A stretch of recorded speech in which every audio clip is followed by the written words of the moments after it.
And we are live yet again in the house for another Euro 2020 daily roundup of today's matches, where we had matches from Groups E and Groups F. What a day of football it was, man. We got some result that we definitely did not expect. And that's what we like. Listen, man. And as AD says, I didn't even see a comment, AD. What a crazy day of results. Awesome. They say great minds think alike. And that was a great comment right out the gate.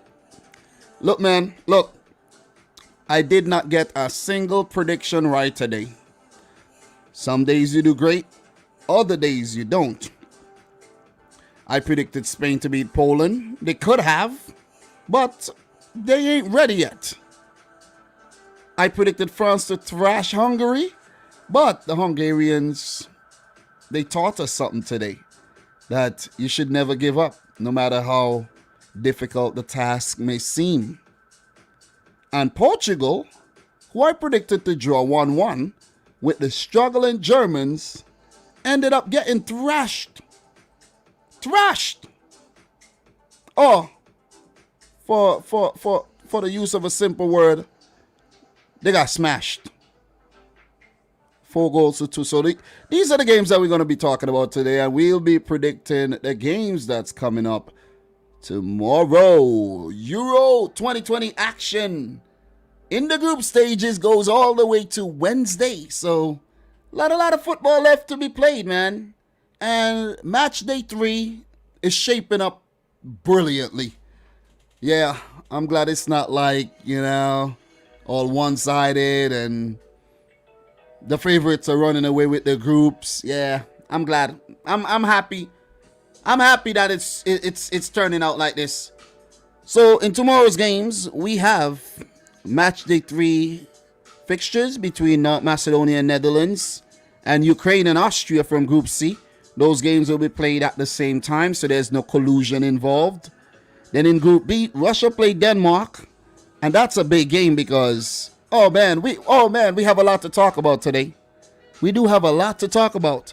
And Finland played Belgium. We have a lot to talk about. Big up to the boy Adam the Great in the house, who says, "Hey everyone, how are y'all doing today? It's hot here at 12 a.m., 24 degrees Celsius, and Adam is over in Croatia." So big up to the boy Adam the Great. Over here in NYC, the temperature is 83 degrees Fahrenheit. There's light rain in the air, and it's 6:19 p.m. I had to push the live stream back a bit because the boy, Liam kind of was, off the Richter scale today. So big up to the boy Chicken Man who says, "Hey Dominic, love your content, appreciate that." And guys, as you can see, there's some Euro 2020 headlines. Spain pegged back by Lewandowski. Who's through and who can join? We'll take a look at that a bit later. And we have Jody. How did Jody Alba get the start of the match? I'm lost. Not deserved. It can't be he got start a match for the game I just saw between Spain and Poland. Nah. That ain't right. That ain't right. We got youngest players. We're going to look into that. Yeah, let's take a look at that a bit later. And you got previews of the teams, Euro 2020 Centurions, players who have got 100 caps and things like that. So a lot of important stuff on the homepage that I really don't pay attention to, but we should look at that a bit later. Let's go into the groups and let's just talk about today's games. And the first game that we're going to be talking about is Hungary versus France. That game is from Group F, and it was played in Budapest, Hungary, in front of a sellout crowd. Isn't it amazing that in other parts of the world, you cannot have a sellout crowd, right? But in Hungary, it's A-OK, where most of the population have already been vaccinated. So therefore, you could go and fill up the stadium and enjoy the Hungarian Magyars pick up a point against the world champions. And guys, if you don't remember, yesterday when we were doing the preview, right, and we looked at the head-to-head between France and Hungary, Hungary were leading in head-to-head. You see what I'm saying? So we should have known. I think we got that analysis wrong. But remember, I also said, if Hungary beats France, I will be changing my name to Laszlo, right? I kind of forgot, but somebody actually reminded me. I almost had to change my name to Laszlo because the Hungarians, they were very good. And as I said in my small reaction video that I made earlier, right after the game, if you didn't see it, you could go check it out. I said it's like Hungary had a game to play, but it wasn't a football games. It was more like Hunger Games where they came out to kill everything in their path. And they almost got a draw against Portugal in the first game. And they did one better to get a draw against France. So remember, guys, I know you guys in here remember when I said, something is going to happen in Group F, that one of these teams are going to drop points to Hungary. I know I predicted Hungary to place bottom of the group, and they might well still place bottom of the group. But I did talk about the fact that they would take points from someone. I think I was more leaning towards them getting a point from Germany and not France. But they picked up the point from France, man. And you have to give it to the mighty Magyars, who came into this game making one change, bringing in the Frenchman Loic Nego for Lovrencic. And I think that's a good move. That is a very good move made by the manager Marco Rossi there, for actually bringing in a Frenchman, someone who understands the French language, someone who played with these guys already during under 19 level, where he actually won the European under 19 championships with France. So Loic Nego, yes, the black guy that plays for Hungary, just to be plain and clear and simple, he was very, very instrumental in them picking up this 1-1 victory. Why do I always do that? Because it is a victory for Hungary. A 1-1 draw, but it is a victory. They would walk away with the moral victory. France would walk away feeling like they lost. You see what I'm saying? So good stuff by Hungary. What are you guys saying in the comment here? Got Thriller saying Laszlo Rich FC. Adam the Great. Hungary will get third place. How they play, I can see them beat Germany. Hungary is strong at the back. Oh boy. Oh boy. Let's see what signings comes from that investment. Let me see what are you guys talking about? Kroenke. Oh, you mean Kroenke is going to give 250 mil to spend? Yeah, let's see what happened. Adam the Great, guys, Slovakians needs a point to get second place, and everyone wrote them off. Yeah, we'll get to that group pretty soon.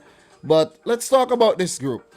France at the top, 2 games played, one win and a draw, 4 points. We have Germany in second after beating Portugal today very convincingly. And the fact that they beat Portugal, and Portugal picked up 3 points against Hungary.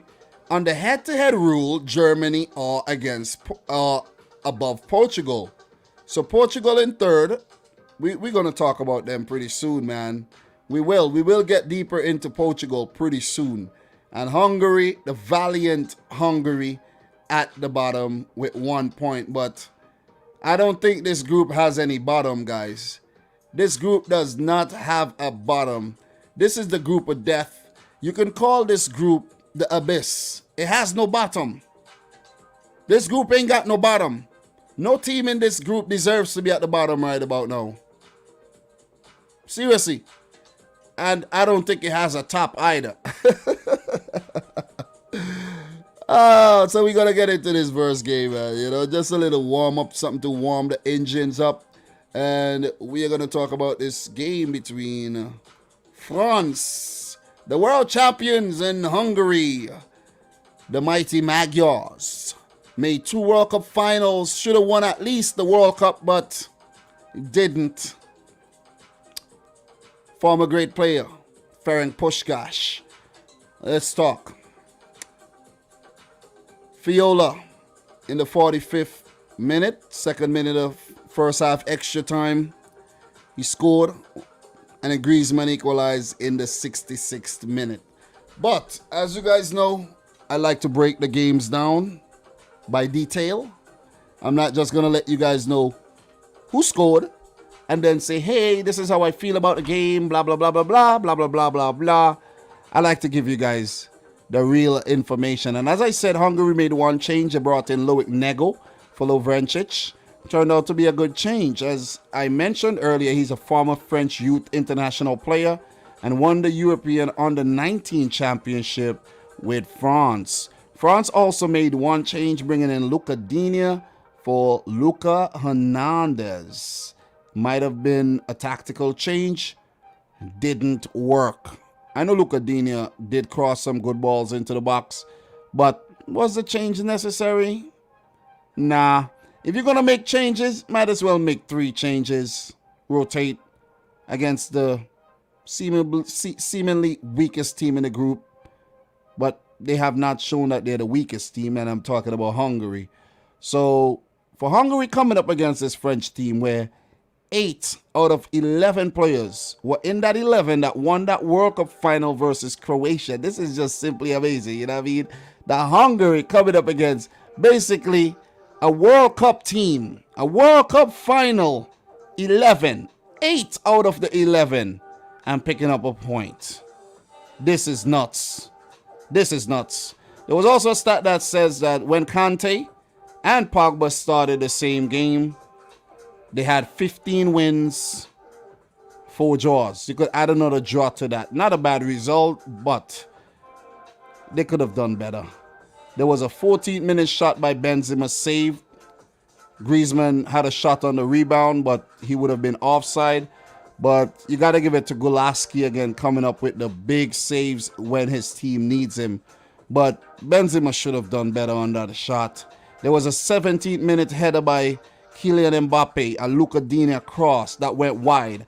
If Kylian Mbappe was more clinical on the day, that would have been in the back of the net, and France would have been celebrating. You know what I'm saying? They would have been in the hotel's rooms right now playing FIFA, being all happy. They're probably doing that right about now, and Ousmane Dembele comes to mind. But I think Didier Deschamps probably banned every player from playing FIFA tonight. You got to focus on the game coming up Wednesday. No FIFA until Wednesday, okay? Focus, guys. There was a 24-minute water break because it was so hot over in Hungary. It was hot in New York as well. The summers get really hot.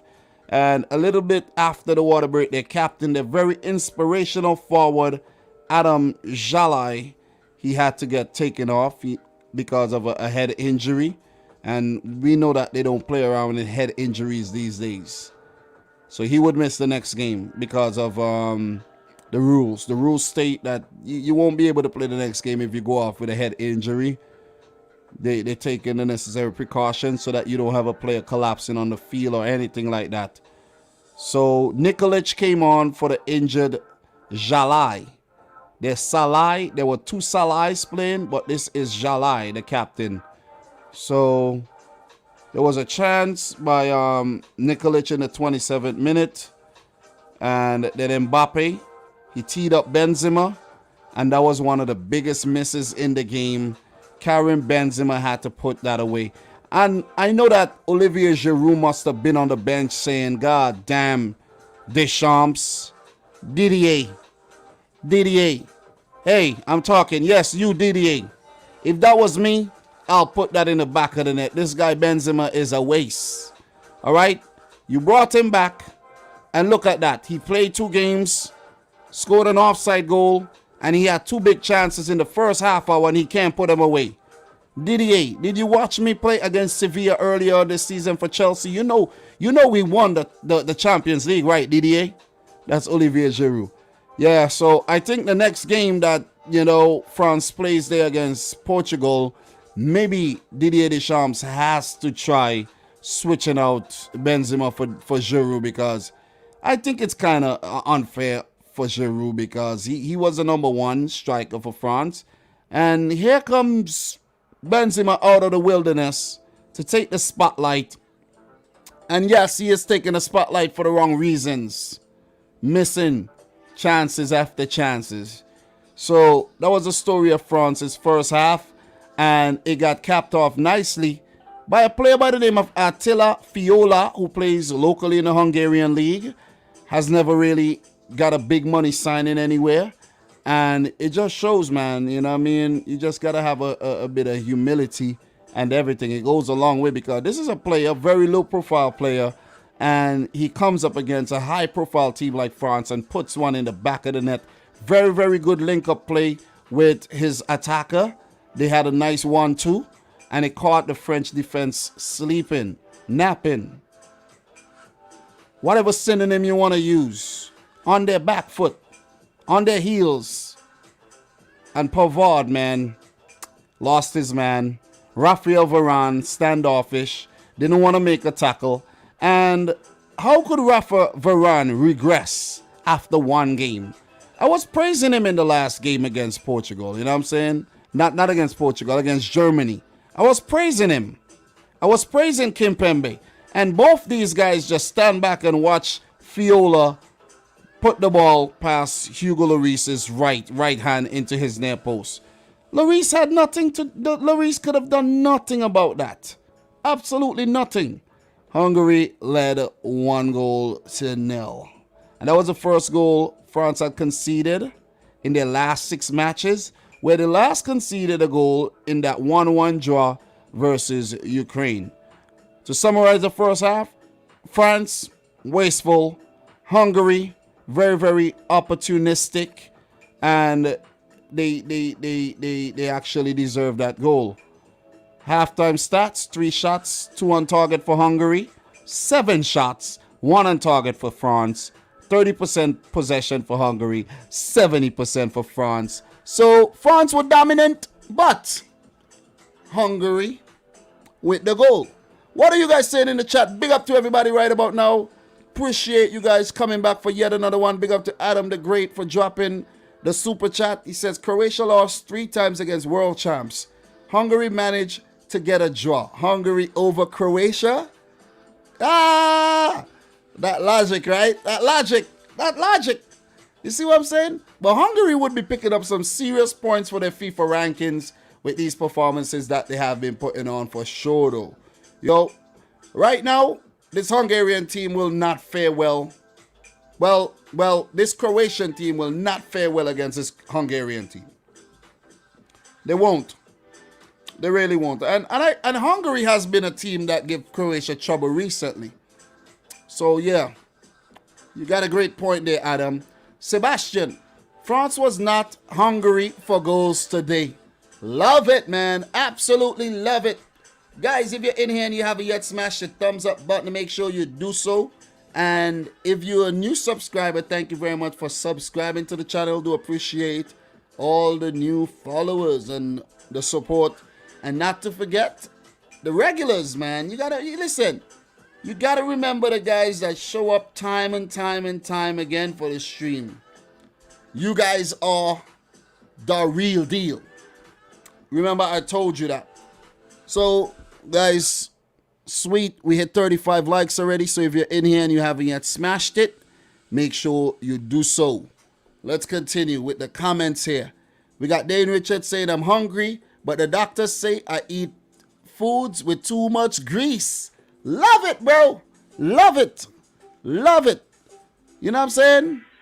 When last you had that turkey sandwich, you know what I mean? That turkey sandwich, you know what I'm saying? You know, when last you had a little bit of whale oil. You feel me? A little bit of whale oil helps, you know, a little, whale oil, you know what I mean? Helps to loosen up the bones and things. You feel me?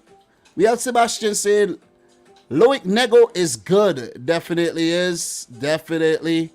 So, what else we got here in terms of comments? Big up to the boy Z Ghoul in the house who says, France played poorly. That says this tournament is wide open for anyone. Off topic. But West Indies all out for 149. Oh, man, don't remind me. I'm not paying no attention to that team. I haven't watched the freaking ball of that test match. I don't care about the West Indies right now. If you want despair in your life, just watch West Indies cricket team. And I'm not about that. I'm not about that life. Not about that life, man. You know what I mean? Big up to Amar Patel in the house who says, when you get famous, remember me. I'm already famous, bro. Already famous. I'm just joking. Juwilo Rossi, big up to you. Thanks for coming in. Martin Kolev in the house. How you doing, Martin Kolev? Coming all the way from Bulgaria. Even though Bulgaria is not at the tournament, the boy Martin's still showing up. Martin, I haven't seen you in a long time, bro. Where have you been? Big up to Palomo.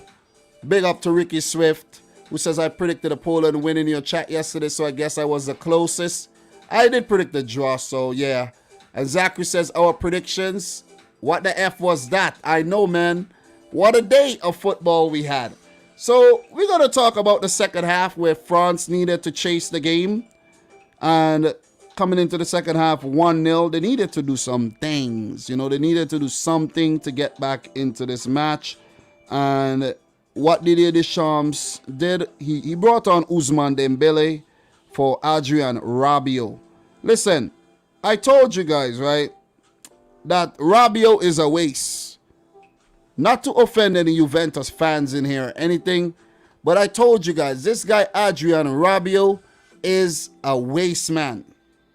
He does have some little good moments in the game, but overall, Rabiot, just his demeanor says a lot. He's not that type of player that's gonna really go out and out and win you a game and put on a very good individual performance. That is not Rabiot, okay? That is not Rabiot. Just remember that. It ain't him. But Ousmane Dembele came on and looked really good. And I think he was that catalyst that helped France get back into this game. He hit the post, outside of the post. That was a really, really good chance. And I have to give Didier Deschamps the credit for that change. The goal came in the 66th minute. Pavard fouled the Hungarian player. Hungary took a free kick.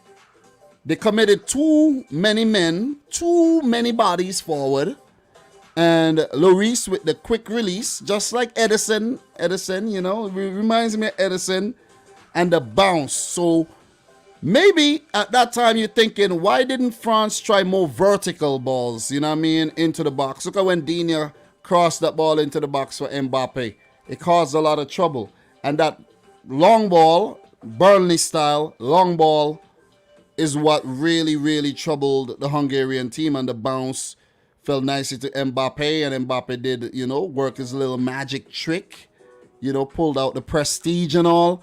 And crossed it, and then you had your boy Willie Orban getting a foot to it again, just like in the game against Portugal, where he did get a foot to, I think it was from the Rafa Silva's pass, and then Ronaldo with the goal.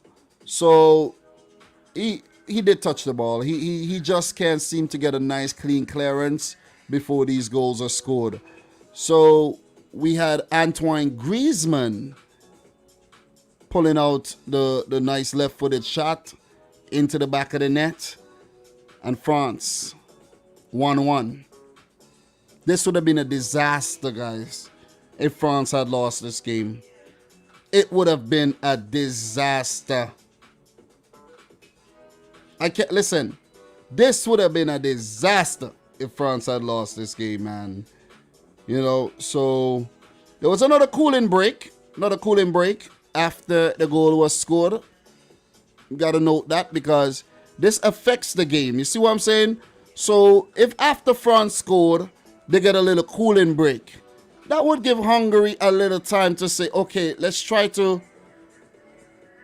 get our act together again. Let's try to just, we lost it a bit there. Let's try to get our heads together and see out the rest of this game. Because let's say France had continued with that momentum, it could have got really ugly for Hungary, man. You know what I mean? But this team were very, very resolute in defense. They were very, very resilient. And they were very, you know, they resisted that French attack very, very well. It's all about the R's, man. You know what I mean? You gotta tap into the vocabulary a bit. So France, they were made to grind for this point. if they did pick up the 3 points, they had to grind for that 3 points, just like Portugal had to grind for the 3 points. So Deschamps made a few changes. He took off Pogba, brought on Tolisso, Benzema off, Giroud on. It would have been nice to see Giroud and Benzema on the field at the same time. But, you know, I don't think Didier Deschamps want to basically use up all of his firepower in this game against Hungary when you got to play Portugal in the last match. But maybe after what we saw from Portugal in the Germany game, maybe you don't even need so much firepower. Maybe Portugal would actually use their own firepower to win you the game, like they did against Germany, you know what I'm saying? AKA own goals. You see what I'm saying? In the 82nd minute, Mbappe had a shot saved by Golaski. That was a nice build-up with Olivier Giroud. And I think Mbappe should have put that ball in the back of the net. So, these guys were not on target. I think the French forwards need to go to the range and do a little bit of target practice, because horrible, man. Horrible in front of goal today. And there was a 94-minute header by Raphael Varane, who had a chance to make amends for the horrible defensive showing against the Fiola goal, but he put it wide as well. France held by Hungary, 1 goal, 1-1. Oh man, I'm still thinking they lost the game, you know. I'm still thinking they lost the game.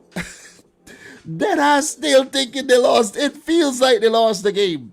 But even though Hungary picked up a draw, man, that is a big feather in Hungary's cap. It feels like a victory. So, what are you guys saying in the chat? There's also a poll here that says, how far will France go at the Euro 2020? I'm gonna say they're gonna be finalists. That's what I said. But I don't know, you know. I don't know. Winners, I did predict them to win it. So if you guys have anything to say on that, let me know. I did predict them to win it. I'm gonna click that. 29% of people think that France are going to win it. 26% say they're going to make it to the final. Round of 16, 6%. But overall, Hungary deserved this point. Marco Rossi, you did good. Attila Fiola, you did good. Great goal. And he did win the man of the match. He did definitely win man of the match. I think I did see him here with the man of the match trophy here. So you can just see some pictures here. And Loic Nego was in an interview after the game, and he said, man, it's just unbelievable, man. The feeling, he just can't explain it. You feel me? You know that feeling, right, guys? You know, for the guys in here who like girls and things, you know what I mean? Or for the girls in here who like guys or whatever, you know, whatever you're into. You know, when you find new love, that's how good it felt. You see what I'm saying? That's how good it felt, man. I don't want to sound too mushy and all, but it feels as good as when you find love, baby. You know what I'm saying? Oh, but that's a big point for Hungary. So let me just hit you with some stats right now for the game. Gotta hit you with the stats, and I have to hit you with the up to stats as well before we move on to the next one. So Hungary, France, it ended up being 5 shots at goal for Hungary, 3 on target, 33% of the ball. They made 330 passes with completing only 80% of those. 17 fouls for Hungary. It was a very cagey affair. 15 fouls for France. These guys were at each other's necks. Like I said, this was not a game of football. This was not a football game. It was a Hunger Games. And it ended in a draw. So both teams live to fight another day. If Hungary had lost this game, that would have been it for their tournament for sure. Definitely. They would have been out. Unless they smashed Germany. Yeah, they would not have been out. I think they would have still been alive and could have possibly gone through as one of the best third place teams. For France, wasteful with 15 shots at goal, 4 on target, 67% of the ball, 650 passes with a 90% pass accuracy. Yeah, they passed the ball very well. A lot of skillful, quality players on the field. But when you're passing the ball sideways, passing it backwards, missing chances. Listen, that does not get you 3 points. That's why you end up with 1. What are your thoughts, guys? Let me know in the chat. Let me read out some comments in the meantime, between time. We have the boy, Tula from Manila, who said Dominic Samuels FC. Oh, man. Oh, man. I know what you're talking about, you know. I know what you're talking about, man. Big up to you, man. What's his name again? God damn, I'm running blank right about now. What's his name? God damn. Yeah, but I know who you're talking about, though. High-value male, man. France had a lot of high-value males on the field today, but they came out with low-value result. A draw. And this is one of the shockers of the... This is one of the upsets of the tournament so far. We haven't had a lot, but we had Finland beating Denmark. That was an upset. We haven't really had a lot of upsets, though. We had a lot of results that we didn't think would have happened, but they did. But this could truly go down as an upset. Dominic FC in the house again, he says, but France equalized against Hungary and Portugal destroyed Hungary 3-0. And because of that, I believe Portugal will win. No, I don't know about that logic, bro. I don't know about that logic, bro. I don't know. You need to get... I don't know about using that logic. You feel me? Don't know about that. So... Big up to Kevin Mitnick, who says, I'm glad France almost lost. Ooh, we got a French hate in the house. Big up to all 80 of you guys in the house right about now. Number just dropped to 71. Big up to the 71 of y'all in the house right now. But as we go, more people will join. But guys, if you're now joining, make sure you smash the thumbs up button for the live stream. We're doing well already, man. We're doing well. You guys are getting the memo. We got 49 likes, 1 dislike. Whoever disliked the video, thank you very much, man. I'm going to go get you your PhD, your player hating degree. All right? So wait up. Wait up. All right? You'll get it at the end of the show.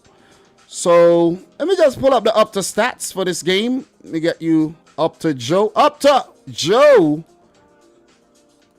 It's time for your segment, baby. Head on over here. Let's do the damn thing. All right.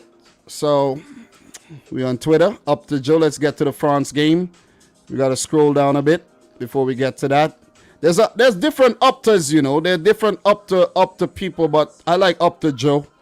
And there's Spanish ones and maybe German ones, but let's talk about some of the Opta stats in this game. Okay, we're going to start with this right here. All right, let me see where. Okay, right here. Right here. All right. 1 out of 8. 1/8. France have beaten Hungary only once in their 8 games played on Hungarian soil. Drawing 1, losing 6. That was in March 1990 at Budapest's Nepstadion 3-1, including a brace from Eric Cantona. All right, visitors. Listen, man. Listen. Listen to me carefully. We should have used the data that we got yesterday because we analyzed this and everything pointed to Hungary not losing. But when you look at this French team, man, it's hard to predict them to lose. But I guess, you know, it wasn't France's day. Wasn't their day at all, man. Look at Varane. Look at Varane and Kimpembe here. You telling me these so-called top-class defenders, yeah, the commentators like to call them top-class defenders, but I don't think they're top-class. See what I'm saying? They're all right. Yeah, seriously. Varane is the gift that keeps on giving. Kimpembe, let's not even get started on him. Let's not talk about... Isn't Upamecano in this team? That's the question I gotta ask. Where is Upamecano? Where is he injured? Is he injured? Because let me tell you something right now. If I spot, oh yeah, Upamecano is not on the bench, you're lucky. Because if I saw Upamecano on the bench, right? If I even spotted Upamecano on the bench, look, long late, maybe Upamecano can't even be on the bench because you could only have a certain amount on the bench, right? Right? Not everybody. A big 26-man squad, not everybody could be on the bench. Maybe Upamecano was at the park, but I'm pretty sure he's in the squad. But anyways, man, Longley is the other option on the bench, so I understand why Kimpembe is starting. But if you have a fit Upamecano, Kimpembe should never start ahead of him. But whatever, man. Let's just read the second up to stat here. 527. Attila Fiola's opener for Hungary was the first time France had conceded in 6 matches in all competitions, ending a run of 527 minutes of play without shipping a goal. Shock. Yeah, I mentioned that earlier. 3 and 5. Hungary have never lost a European Championship game in which they've scored first. They've played 3, won 2, and drew 1. While France have come back to win 5 matches in the competition when conceding first. More than any other side. Poised. So well done by Hungary, man. Keeping their record intact. Very good stuff. 7. Antoine Griezmann's equalizer for France was his 7th goal at the European Championships. Only Cristiano Ronaldo with 11 and Michel Platini with 9 have scored more in the competition's history. Leveler. He's also tied on 7 goals with Alan Shearer. That's not in the stat there, but that's something I remembered the last time I covered that. So I just had to mention that right there. So definitely. Ousmane Dembele went off injured, so he might be a doubt for the next game. Do we have any more up to stats? Yes, we do. But it's for the other games that we're going to move on to right now. So, guys, if you have anything else to say about the France versus Hungary match, let me know right about now. Big up to the boy K Black who says Upamecano is watching the stream. We have Home of Juve saying for farmers, Farmers League. For Farmer. He came for Farmers League. Fofana is their best center back in my opinion. I don't think so, bro. I don't know. Pedro Silva says, who gave COVID-19 to Cancelo, you demon? Listen, man, if Cancelo was fit, oh man, this guy Semedo would have never started that game. And we're going to get to them pretty soon, man. I'm telling you. This guy Semedo is the worst. God damn. Big up to Elias Abdi. How are you feeling? Wayne Ty, how are you? Homer Juve says Varane has been crap since CR7 left. Cesar, they are on the same level as Umtiti. I think Upamecano is a solid center back, man. You know, yeah, man. Shout outs to Kevin Samuels. That's who I'm talking about. You know when you want a name and it's not coming to you? Yeah, that's what just happened to me. Big up to the boy 80 Booth in the house. That score line against Hungary flattered Portugal, man. Yeah, very good point. You know, very good point.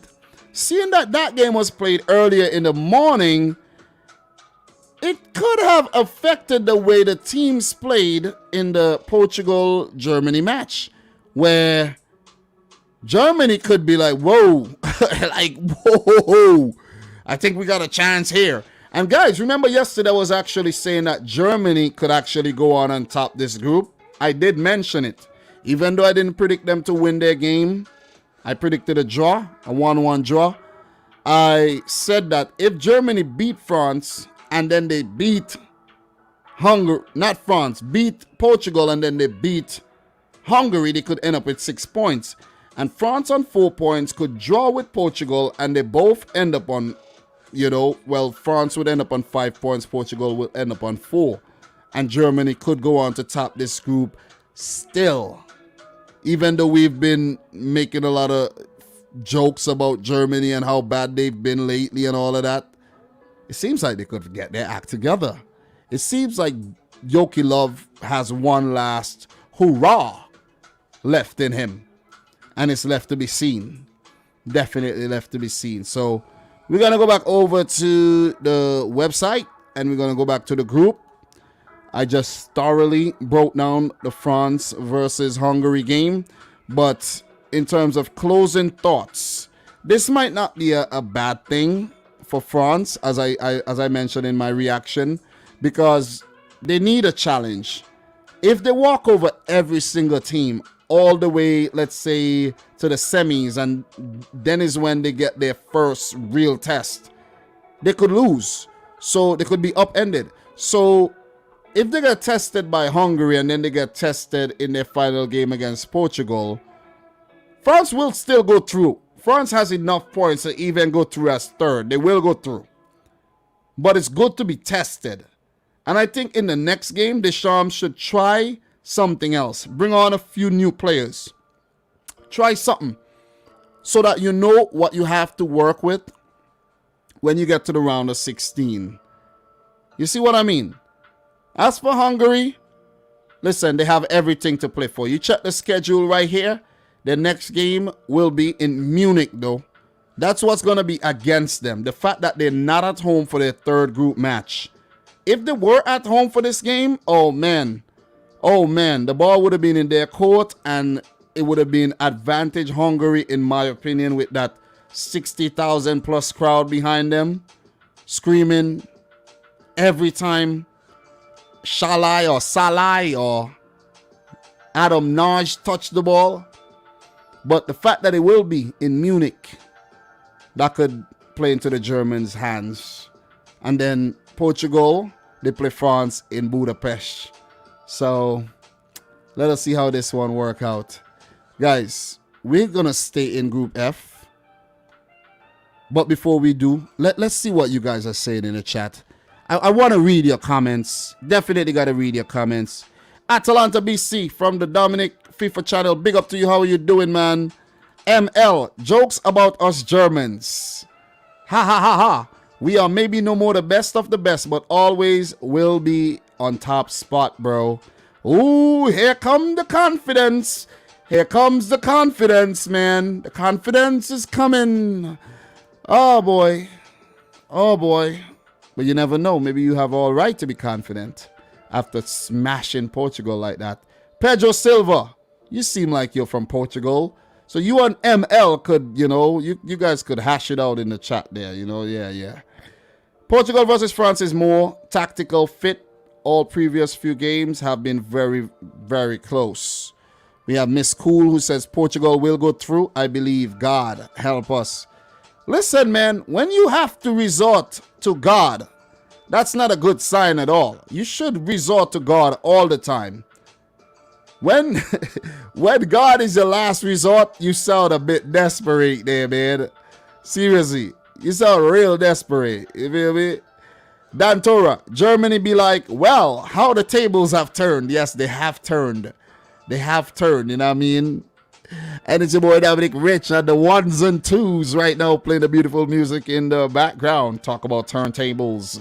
Are you enjoying the background music right about now? Yeah. The quality for your head tops. So we're going to move on to the next game, guys. The next game is hot, man. Let's talk about this. We're going to leave. Listen, we're going to leave the mild one for last. And guys, don't go anywhere. Nobody move. Nobody will get hurt. Don't move. Don't move, because we got some games to talk about tomorrow, man. We got matches to talk about tomorrow. We're going to be here for a while. We have some games to talk about. We have 4 matches to talk about. So don't be going anywhere. Nobody else on YouTube is doing this right about now. So don't be looking around YouTube saying, hey, let me see if anybody else is talking about this. No, no one else is. Not a goddamn soul is talking about 7 games in one live streams. All right? Not the way I do it. Not with the beautiful music in the background and everything. Not with the lovely people in the comments and everything. Come on. You know what it is. Dominic Rich FC, the place to be. All right. So Portugal 2, Germany 4. Let us talk about this game. I wanted to leave it for last, but the fact that we have to do previews, it doesn't make sense. That won't be the last game we talk about anyways. So both teams unchanged. Germany unchanged. Portugal unchanged. And I was surprised that Portugal came into this game unchanged. Seriously. Because I thought that one of Carvalho or Danilo in the middle would have been dropped for maybe a Renato Sanchez. You see what I'm saying? You're going to bring on Renato Sanchez when it's too late. You could have brought him on from the get-go. Bring him on from the get-go. Play one defensive midfielder. What is up with this negative setup here? Fernando Santos. What is up with this negative setup? Seriously. It's negative. It is negative. So what ended up happening in this game, guys? Let me just give you a quick tactical breakdown of how Germany destroyed this team, right? With the team so heavy in the midfield. Very heavy. They didn't play 3 at the back. They played 4 at the back. But with the midfield that heavy and Guerrero and Semedo always drifting towards the middle of the field because they're very inclined to go forward and they're very inclined to go into the middle. Germany kept peppering them down the wings, especially through Gosens, who did play as a wing back, mostly as a winger. Because when you have Rudiger, Hummels, Ginter at the back, it gives license to Gosens and Kimmich to go forward, right? So all Gundogan and Cruz got to do is just spread the ball over that side, spread the ball over to the other side, and just put it into the box. And that is exactly how Germany destroyed Portugal on June 19th, 2021. Nelson Semedo right there at right back. He needs to get right out of the team. This guy is straight trash. No disrespect. I don't need to disrespect you like that, Nelson Semedo. But at Barcelona, you were not good. At Wolverhampton Wanderers, you were not good. For Portugal, you are not good. You're probably only good in FIFA Ultimate Team or career mode because you're quick. Apart from that, you do not know what you're doing. Because tell me why. From what I recall, I think all 4 goals came through Robin Gosens. All of them went through Robin Gosens. The own goal, the first one, let's not jump the gun. We'll get to the goals. But let's just say Gosens, man of the match, easy. And there's a beautiful story about Robin Gosens, guys. Beautiful story that I heard for the first time today, that he wrote a book, an autobiography, and he mentioned the situation with Cristiano Ronaldo. And that was very, very distasteful, man. That he approached Cristiano Ronaldo for his jersey after a game, and Ronaldo didn't even look at him. He just said, nope. But I could understand why Ronaldo did that. Maybe Robin Gosens pissed him off during the game. You know what I mean? Maybe Robin Gosens was a nuisance in the game. Maybe Gosens told him something in the game. You never know. You feel me? And Ronaldo was just pissed off and he's like, no, I'm not giving you my jersey. So you could also look at it like that. You see what I'm saying? But I think, it's a story that people would look at from the other side. They would look at it from Gosens' side, where they would empathize with Gosens, and they would say, hey man, Ronaldo should have never treated you like that. He should have given you the jersey. You see what I'm saying? But guys, just picture yourself asking someone for their jersey, right? And they say no. How would you feel? And that is how Robin Gosens feel.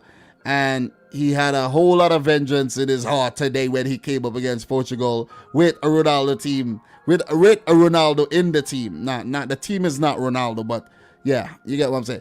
With Ronaldo in the team, and Robin Gosens completely destroyed, single-handedly tormented this Portuguese team.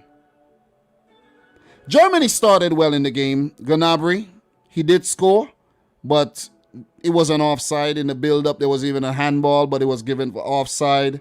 Then Havertz tested Patricio. That was a really good shot, good save.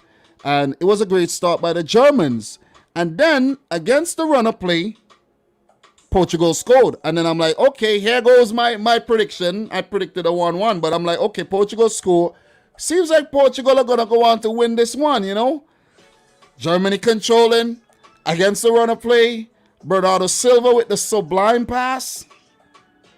And you guys are going to see Robin Gosens right there. That's, you know, just look at that. Star of the match. It's showing right there in the background. And he was brilliant, man. You see that? He was just brilliant. He was just brilliant. You know, I hope I don't get a copyright for that. You UEFA, watch yourself. You know what I mean? I'm on the website reviewing the game, and you're going to show that. I did not press that, UEFA. But yeah, man, that is just lovely. That is just simply lovely. All right, enough of that. Enough of that. Good stuff. Good stuff, Gosens. Good stuff. But brilliant build-up for that Ronaldo goal. Bernardo, what a pass to Jota.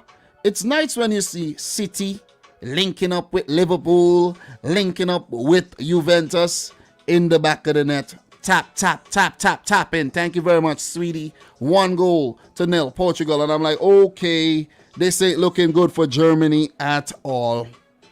This ain't looking good at all. This is not looking good at all. You see what I'm saying? There was a water break in the 25th minute because of the heat. And then we had the first goal scored for Portugal in the 35th minute. First, it was given to Havertz, but Gosens with a great low cross put the Portuguese defense in a hole, spot a bother. Ruben Diaz inadvertently puts it into his own net. 1-1. And I've been seeing this agenda going around, and people are blaming Ruben Diaz and they're blaming Bernardo Silva, making it seem like it's the City players that caused Germany to beat up Portugal this badly. Guys, this is an international tournament. Even though we want to see our players from our clubs do well, the clubs don't have nothing to do with that. Whatever club the players play for don't have nothing to do with what the performance on the day is. It doesn't. The manager picks a team. The team goes out there, tries to execute the manager's plan. They either fail or they succeed.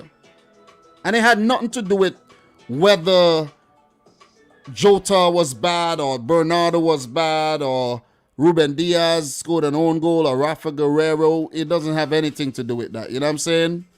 Not at all. And people need to just stop this. You see what I'm saying? People need to just chill, man. You know, a lot of people don't really like international football because when it comes to international football, they have no clue what's going on. You see what I mean? They're so like caught up into their club affairs that when international football is on, they're like, who is that? They're clueless. So they always tend to be negative.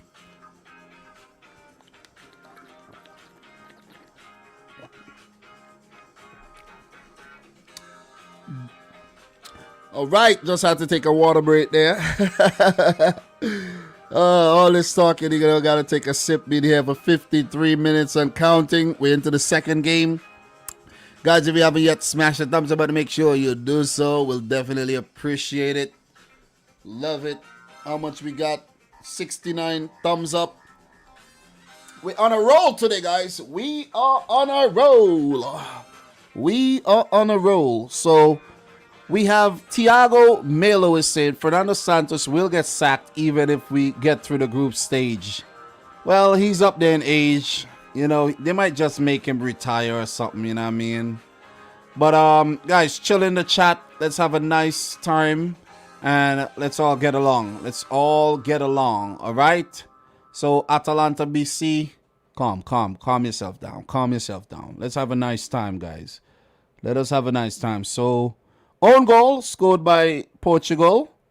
And Germany, being that they scored an own goal in that loss against France, they had the favor, returned to them, this time by Portugal. There was a 39-minute goal as well.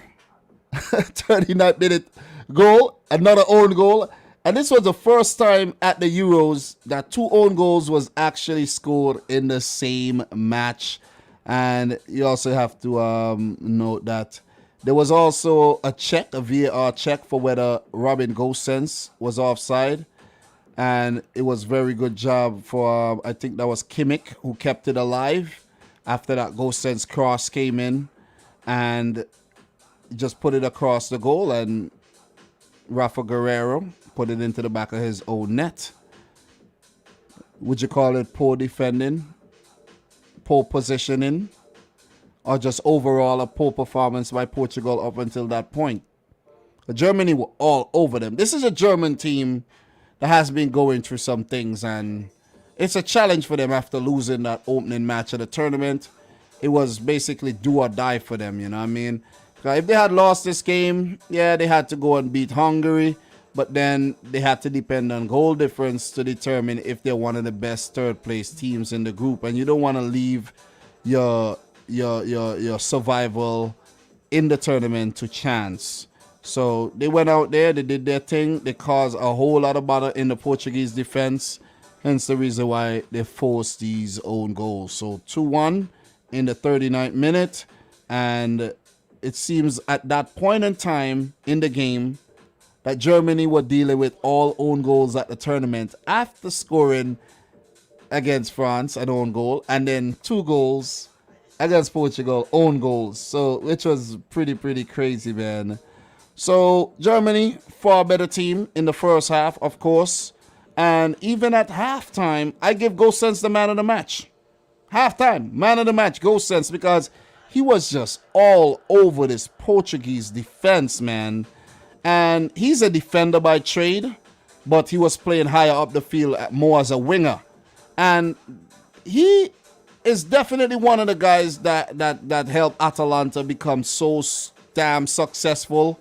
When you think about Gosens, Toloi, you think about Jim City, you think about Timothy Castagna, who went to Leicester, and you think about Romero. And these guys are just overlapping fullbacks, overlapping center backs. And I know I'm forgetting a few names, but you know, I'm not the Atalanta expert here. But I've seen these Atalanta players at the tournament doing well. You look at Malinovsky, even though he did miss a penalty. But you look at, you know, Miranchuk. You look at Toloi. You look at Gosens. You see what I'm saying? Castagna did well in the well, he's no longer a Atalanta player, but this Atalanta team, man, you know, they're producing a lot of talent. We've seen Pasalic at the tournament already too, so you know, the list goes on, man. I don't need to get you have Freuler. The list goes on, man. You see what I'm saying? So big up to Atalanta. Just a little shout out to Atalanta, simply because of Robin Gosens and his brilliance. So Portugal, they tried to affect the game. They brought on Renato Sanchez for Bernardo. That one was a bit puzzling, but Renato Sanchez did come on and he looked really good. So 3-1. The third goal came in the 51st minute. Another cross by Gosens to Havertz for the tap-in. And Semedo, when you look back at the replay, Semedo was nowhere to be found. Nowhere at all. And when Kai Havertz scored that goal, he became the youngest German goal scorer ever at the Euros at 22 years old.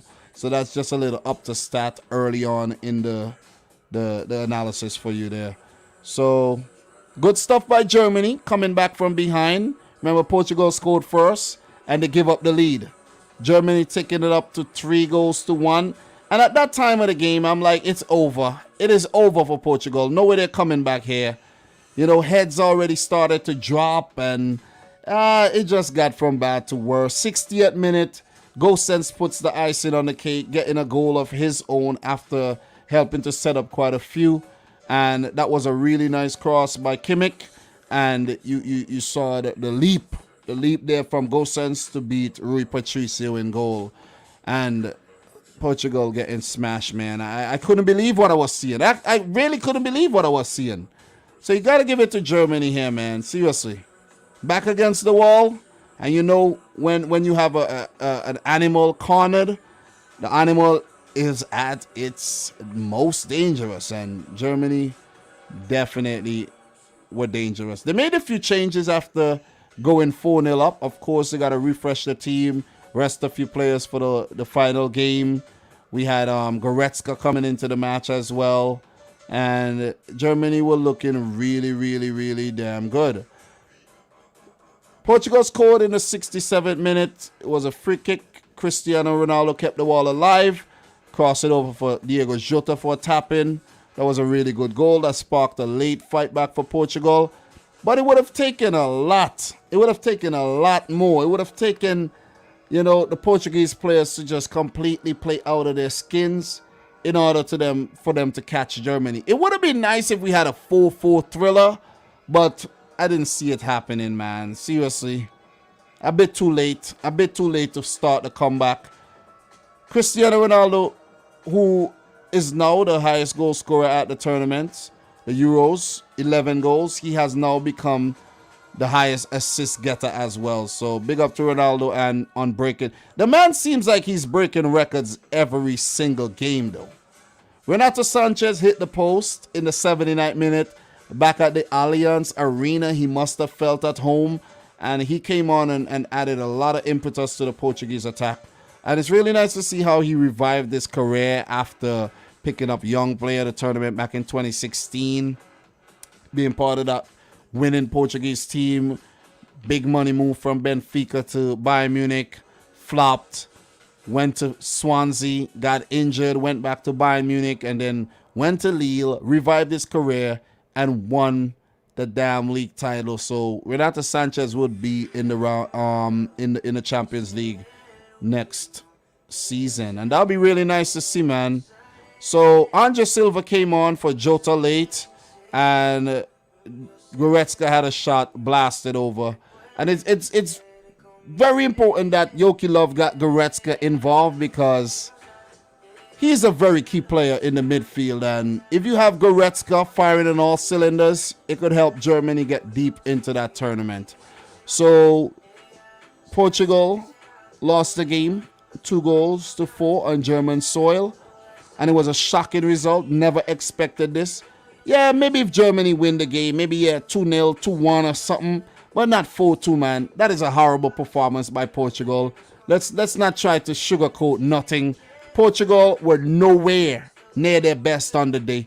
And when you have Pepe, when you have Ruben Diaz in the back there, it's surprising that they scored 4. But again, it goes back to the tactical breakdown. Germany attacked from the wings. They said, whoa, you're a bit too powerful through the middle. We can't go through the middle. We're going to go around you if we can't go through you. And that was a very, very good performance by Joachim Löw and the Germans. So they would start to believe that they could actually get deep in the tournament or even go on to win it. So big up to Giulio Rossi. €5 super chat. Do appreciate that. Thank you for the late night stream, Dom. A pleasure to listen. Keep up. Also, there was a goal from Gosens at first 5 of the first half that was cancelled. Yeah, I did actually talk about that one. Let me just go back to my notes. I did talk about that one. Gnabry, when Gnabry scored that goal in the first 5 minutes, but because of offside and there was a handball in the build-up and everything, I did touch on that. So do appreciate it, man. Do appreciate the €5 super chat. And, thanks for the support. We have Bogas saying, everyone talking about Semedo when the problem is in the midfield. Semedo was covering two sides, back and mid. Mid because William wasn't doing nothing. And that's the point I made, though. I mentioned that one of William or Danilo should not be playing in the midfield. The midfield is a bit too... It's a bit too, like, let's say, let me find the word. It's too much of the same type of player in the midfield. Those players are not dynamic players. They're very, very physical players. They're like let me find a player to compare them with. They're like that kind of brute force in the midfield. And sometimes you just need that creative spark. And those guys are not going to give you that. They're really not. You see what I'm saying? So you have Danilo settling in at a new team in PSG. You have William Carvalho, who I've heard through the grapevines wasn't really involved too much for Betis this season as well. So I think it's wrong from Fernando Santos to play both of them. And I mentioned that in the first game. And that's the reason why it was so difficult for them to break down Hungary. You don't have anyone to unlock defenses. Danilo ain't going to do it for you. And William Carvalho surely ain't going to do it for you. So that's just my thoughts there, man. Atalanta BC, you need to chill, bro. You need to chill because I'm a step in and I'm going to deal with you. Just chill out. Just chill out, all right? All right, let's all have a nice time, man. Let's all have a nice time. So, Bogas is saying Semedo proved his worth versus Hungary. Semedo was supporting mid for no reason. Of course, Semedo leaves space on the wings, replay the game, and watch our midfield. Even Fernandes was useless. Let's talk about Fernandes. Let's talk about that is a good point. Let's talk about how useless. Let's just go back down to the team, right? And not because he's a Man United player and all, but Bruno Fernandes have not done anything at the tournament. He hasn't done anything. You see Rafa Silva come off the bench. You see Renato Sanchez come off the bench. But what is Bruno Fernandes doing? What is he doing? Mr. Fernandes, you need to step your game up, bro. Because these are big games and you seem to go missing in the big games. Fernando Santos needs to drop Bruno Fernandes for the last game. And if you check the bench here, there's guys that he could bring in. There's Joao Moutinho. And Pedro Gonçalves had a great season for Sporting. And where is my boy Sergio Oliveira? I'm not seeing him nowhere here. Where is my boy Sergio Oliveira? Seriously, with all seriousness, where's my boy Sergio Oliveira? Even a Ruben Neves, right? Ruben Neves in the midfield would be better than one of Carvalho or freaking Danilo. I'm not even, listen, why is he going with these guys? I can't even understand. I don't understand. So we had Sula, Goretzka, Sane, Emre Can, and Halstenberg getting a run out off the bench for Germany, while João Moutinho, Andre Silva, Rafa Silva, and Renato Sanchez got a little sweat for the Portuguese team. So in terms of stats for this game, guys, we still have another game, the Spain-Poland game to break down. So there's a lot to talk about, man. There's a lot to talk about. Doing this Euro breakdown thing's not easy, you know. I'm not just calling out the scores. We're breaking this thing down. We're reading your comments. We're dissecting your thoughts and everything. So keep dropping them, man. You guys are doing a great job in the freaking comments as well with some great points. So in terms of stats, Portugal, 7 shots at goal, 2 on target, 42% of the ball, 420 passes with an 85% pass accuracy. They committed 5 fouls, which showed a lack of intent of getting the ball back. Whenever you see a lot of fouls, it means the team is trying to get the ball back. And that's not a bad sign. You're breaking up play. You're breaking up the rhythm with fouls. It doesn't always have to lead to yellow cards, where they didn't pick up any, but Germany did pick up 2 because they committed 15 fouls. They wanted the game more. They wanted the ball more. And they fouled the Portuguese players a lot. 15. 12 shots at goal, 7 on target. 58% of the ball, 581 passes with a 90% pass accuracy. We haven't seen a lot of pass accuracy up in the 90% kind of range. And Germany, they played damn well today. They played well. And you got to give it to them. Portugal, they listen. For lack of better words, Portugal was shite on the day. And I mean that. And I know you Portuguese fans in the house right now, you all with me. I know you all with me. Even though we have some people defending Nelson Semedo. Nelson Semedo was shite as well. The whole Portuguese team on the day was shite. We're going to keep it real. We're going to keep it real. If it's too heavy for people right now, listen, you can't deal with the realness. This ain't the place for you. We're going to keep it real. So let's get to talk about some up to stats right about now before we move on into the next game. Let's talk about the up to stats, baby. 17. The last 5 matches between Portugal and Germany have produced 17 goals, an average of 3.4 per match. 4 of those 5 games have witnessed 3+ goals, expecting, and we did get a lot of goals in this game, so let us go. 19. Cristiano Ronaldo has scored his 19th goal at World Cup and European Championships combined. No European player has ever scored more across 2 competitions, level with Miroslav Klose. Incredible. The player, why they mention no European player? Because there's a player by the name of Ronaldo, R9, who I heard through the grapevine has 25 goals between the Copa America and World Cups, okay? So that might be the better Ronaldo, right, guys? What do you think? What do you think? You tell me. That might be the better Ronaldo. Woo! That's a nice debate. That is a nice debate.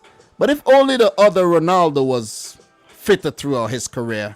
Oh, man. Oh, man. He would have been... the younger guys would have been talking about him a lot more. 1. Germany are the first side in European Championship history to both score and benefit from an own goal in the same tournament. Unique. And I did talk about that earlier in the analysis as well. 2. Portugal are the first European nation to ever concede 2 own goals in a single match at a major tournament, World Cup and Euros. Sabotage. Someone sabotaging the team here. Up to Joe. Hits you with another one. 5. Germany leading Portugal is only the 5th instance. Germany leading Portugal is only the 5th instance in European Championship history of a side conceding the first goal of a match but going in at halftime ahead. And first since Iceland against England in the 2016 round of 16 turnabout. Great comeback by Germany. That's what they're trying to say. Let's click this one and let's talk about this one here. Look, bam. Age 22. Age 22 years and 8 days old. Kai Havertz is Germany's youngest ever goal scorer in European Championship game and youngest at any major tournament, World Cups / Euros, since Thomas Muller against Uruguay at the 2010 World Cup when Muller was only 20 years old. Talent. Ooh. Lovely. So that means Kai Havertz is going to go on to be a legend. He's already doing legendary things like winning the Champions League title with Chelsea against Pep Guardiola's Manchester City. And there I go reminding myself that my team lost a Champions League title to Chelsea. A Chelsea team that wasn't looking good at all season. God damn it. It's just sad. Very, very sad. Cristiano Ronaldo, one of the greatest of all times, or some may call him Penaldo. 2. In what is their 67th major tournament match, World Cups and Euros, Portugal have conceded 4 goals for only a second time, both against Germany, also at the 2014 World Cup. Stunned, and we all could remember when Germany smashed 4 past Portugal at the World Cup, right? All right, so let's move on. Another one. Let's go. We talked about that one already. And that'll be it for the up to stats for this one. What I'm going to segue nicely into is the comment section, because I know you guys have some fire in the comments as well. So keep dropping the fire. Keep on dropping the fire. We got the lineup here. Let me see if I have anything else to add about this lineup. Let me see. Neuer was hardly tested on the day. Hummels, Ginter, Rudiger, they didn't do too bad. Even though they conceded twice, their attack still, helped them out a bit and didn't make them look too bad on the day. I think Gundogan has had a quiet tournament so far, and so has Cruz. I didn't even realize Cruz was playing. Some people may say, damn, you're tripping. Nah, it was all Kimmich, Gosens, Havertz, Gnabry, Muller to a lesser extent. But it was all Gosens, man. What a player. And guys, do you believe that bigger teams will be going in for Gosens after having a great European tournament? Because that always happens, And how old is Robin Gosens right now? I don't know him that well. I do know of him, but I don't know him to where I know his age and his birthday and all of that. You know what I mean? I'm not into Gosens like that. But he's at a good age. He's only 26 years old. And good left backs are very, very hard to find. So, awesome. And you also could say that the German team dealt with Ronaldo very, very well. And he didn't get enough service. And who you got to blame for that? Bruno Fernandes. You got to blame somebody. Bernardo, you tried. Renato came on, you tried. Diogo Jota, you looked good. But you got to blame Bruno. Not creating enough. Definitely not. So, Yoki Love, who you see in picture right there, would be a very, very happy man. So, what are you guys saying in the chat right about now? So, let's get to the comments. So, let me see. Pure Lucid 1. I had a 200 bet on Portugal. You lost. Bad bet. 80 Booth. I like Villa's arrogance at the moment. James Ward-Prowse, Smith Rowe. I'll take either. Oh, you guys are linked to that. You guys are. I think you guys should really try to get James Ward-Prowse. I think you'll be able to get him over Smith Rowe, who's a younger prospect, and Arsenal may want to keep him. Ricky Swift, Fernandes was a ghost. What else we got here in terms of comments? Yeah, Rafa Silva should be starting. Based on what he did, yeah. And big up to Triller, big up to Dildar for dropping the age in the chat. You guys are the real deal. Big up to the boy Jersey Boy in the house who says Semedo looked like a Sunday League player and Diaz was average. Look, man, the whole Portuguese team were average on the day. We're not going to go ahead and pick out Man City players, Jersey Boy, because I know that's what a lot of people are doing. That is what a lot of people are doing, but we're not going to get into that, man. We are not going to get into that. Okay? We won't. We're not going to get into that. Because I don't want the back and forth with y'all right about now. Blaming players from certain clubs. If Bruno Fernandes was shite, he was shite. If the Wolfsman Semedo was shite, he was shite. If Bernardo and Diaz didn't play well on the day, they didn't play well. But let's not go and point out certain players because they're from a certain club. We're not going to do that. All right? So, hard luck, Portugal. Germany outplayed you. And they put themselves in a good position to go on to the next round. So, what we're going to do, we're just going to take a look at Group F. And we're gonna talk about some permutations, guys. Let's talk permutations. Let me get the high-pitched voice on. Let's talk permutations, baby. You know what I'm saying? Let's talk about the permutations. Let's talk permutations, man. So let me go to the table right about now. And guys, Portugal are third, right? And in terms of best third place teams, they are on top. Right? As one of the best third place teams right now. If they lose the final match of the group when they play France, I don't know how high up the third place rankings they would be, right? But they do have 3 points in third. Austria in Group C are second in the third place rankings. Finland a third. And Spain, who we're going to talk about after we're done breaking down Group F, a fourth. Croatia a fifth, missing out. And Switzerland as sixth would also miss out. They both have 1 point after 2 matches. So, oh man, match day 3 is going to be good. And that is why we're talking about match day 3 right now, where France play Portugal in Budapest and Germany play Hungary over in Munich. Permutations. France. I think France would be good. Even if they lose, they would be good. So let's say France lose to Portugal. Portugal go up to 6 points, right? France would be on 4 points. Let's say Germany go and beat Hungary. Germany go up to 6 points. Germany top the group. Portugal come in second. France would come in third. Hungary would come in last. But with the fact that France has 4 points, it means that they will definitely qualify as one of the best third place teams. So I don't know what's going to happen with the Portugal-France game. We'll talk about that Tuesday night. But they can't afford to they can't afford to lose. Portugal can't afford to lose. But a draw would suit both teams. Let's say the game draw. The most likely result is a France win or a draw right now, because Portugal ain't looking like beating no top team right now. After what we've seen after the first 2 matches. Let's keep it real. We're going to keep it real here. You see what I'm saying? We're going to keep it real. We're going to keep it damn real. Okay? So, who would they play? Let's say Germany tops the group. Because right about now, there's a situation where I think Germany could go on to top this group. Germany topping Group F would play a third place team from A, B, or C.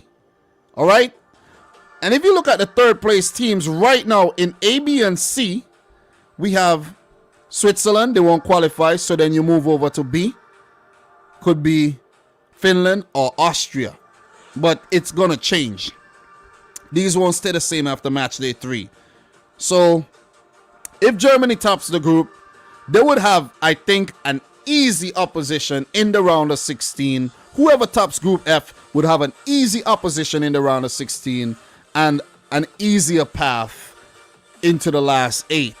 But when they do get to the last 8, though, who would they play? They would play a runner-up from Group D or runner-up from Group D, E or D.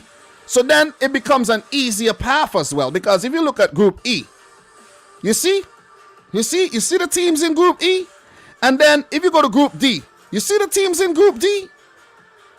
So any way you put it, you top this group, it's a nice path to the quarters. We're not going to get too complicated, but right now, as I said, it's looking like Germany could go on to top this group.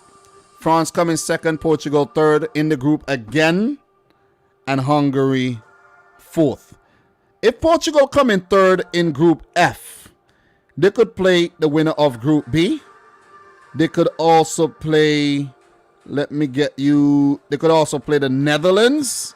So the only 2 teams they could play if they come in third are the Netherlands and the winner from Group E. Ooh. And if you look at Group E, who's winning Group E? Now, listen. Portugal would fancy themselves against maybe a Sweden, or let's say Spain go on to top that group. Look, this competition is going to be a very good competition. We're not going to further complicate things. It is going to be a very, very good competition.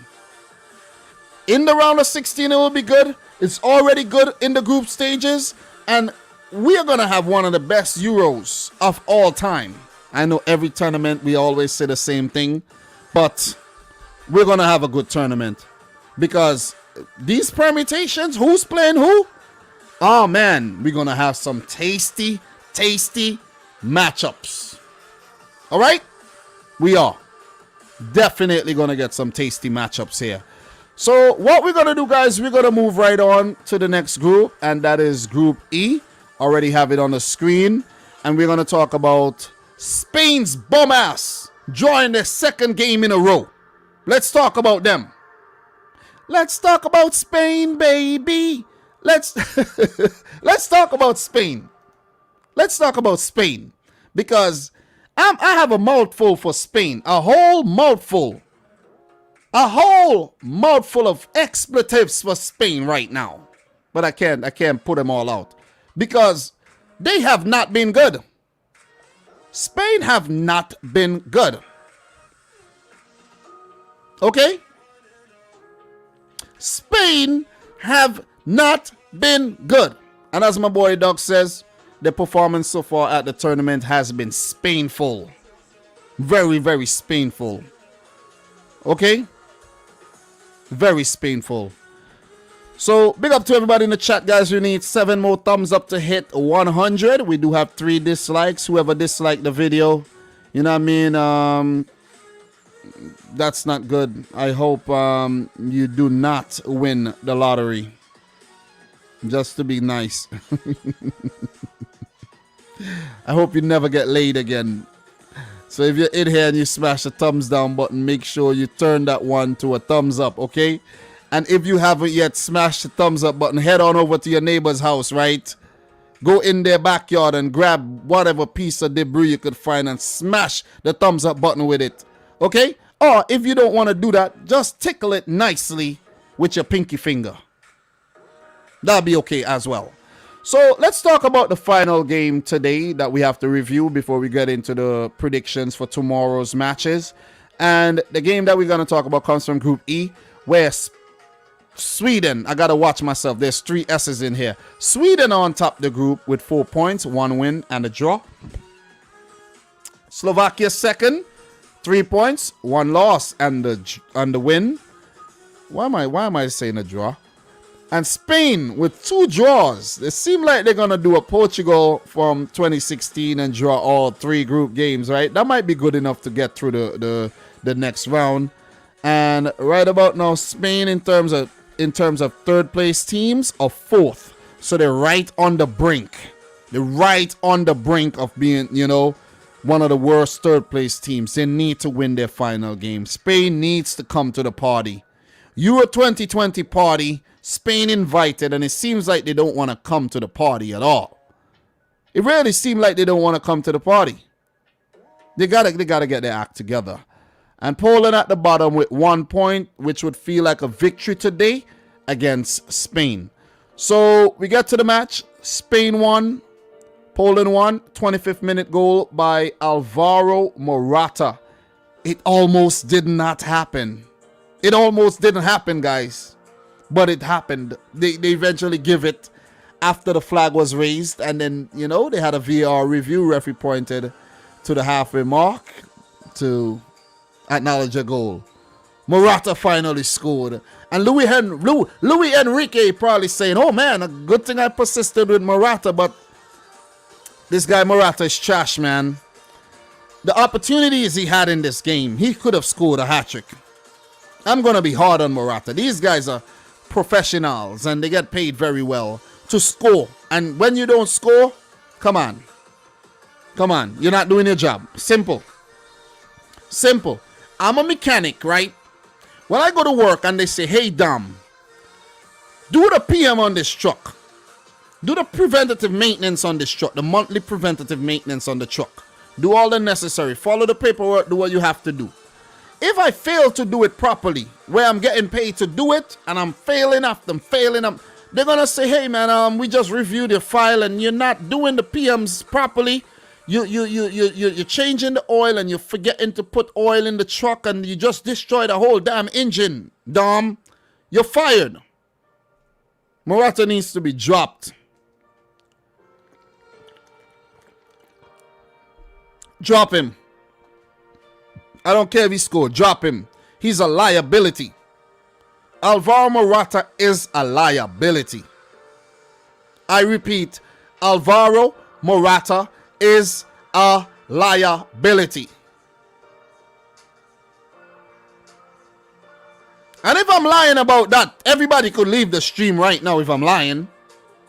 Seriously. Because I know I'm not lying. I know I'm not lying. And listen, before we get even deeper into this, 1-1, right? 1-1. There's not a lot to talk about here. Bam, Sam, Adama Traore. Why the hell? Please explain to me. Why the hell? You take Adama Traore. He's on the bench for 2 games where you need goals. Let me calm myself. I'm getting a little carried away. Let me bring the decibels down a bit, right? Let me talk to y'all. Let me talk to you. You have a speedster, a man who also capable of scoring a spectacular goal when you need him, right? Full of power, black, strong, oily, muscular, Adama Traore. Why you take him to the blood clot tournament? Why? If 2 games go by and you draw both the games and you need goals late in the games and you have 5 substitutes and you don't use Adama Traore, then why you carry him? You carry him to show. Why you carry him? To say that, yeah, we picked a black player? Seriously. No, for real. Just think about it, guys. Why you carry him? Why? Why carry him and not play him? When you damn well know if you brought on Adama 75 minutes into the game, he would have run through that Polish defense. He would have ran through that Swedish defense. He would have bulldozed through the defense. And he would have set up something. Luis Enrique, I don't know what you're doing, bro. You could, listen, Spain could get knocked out because this Slovakian team ain't no joke. This Slovakian team ain't no pushovers. They beat Poland.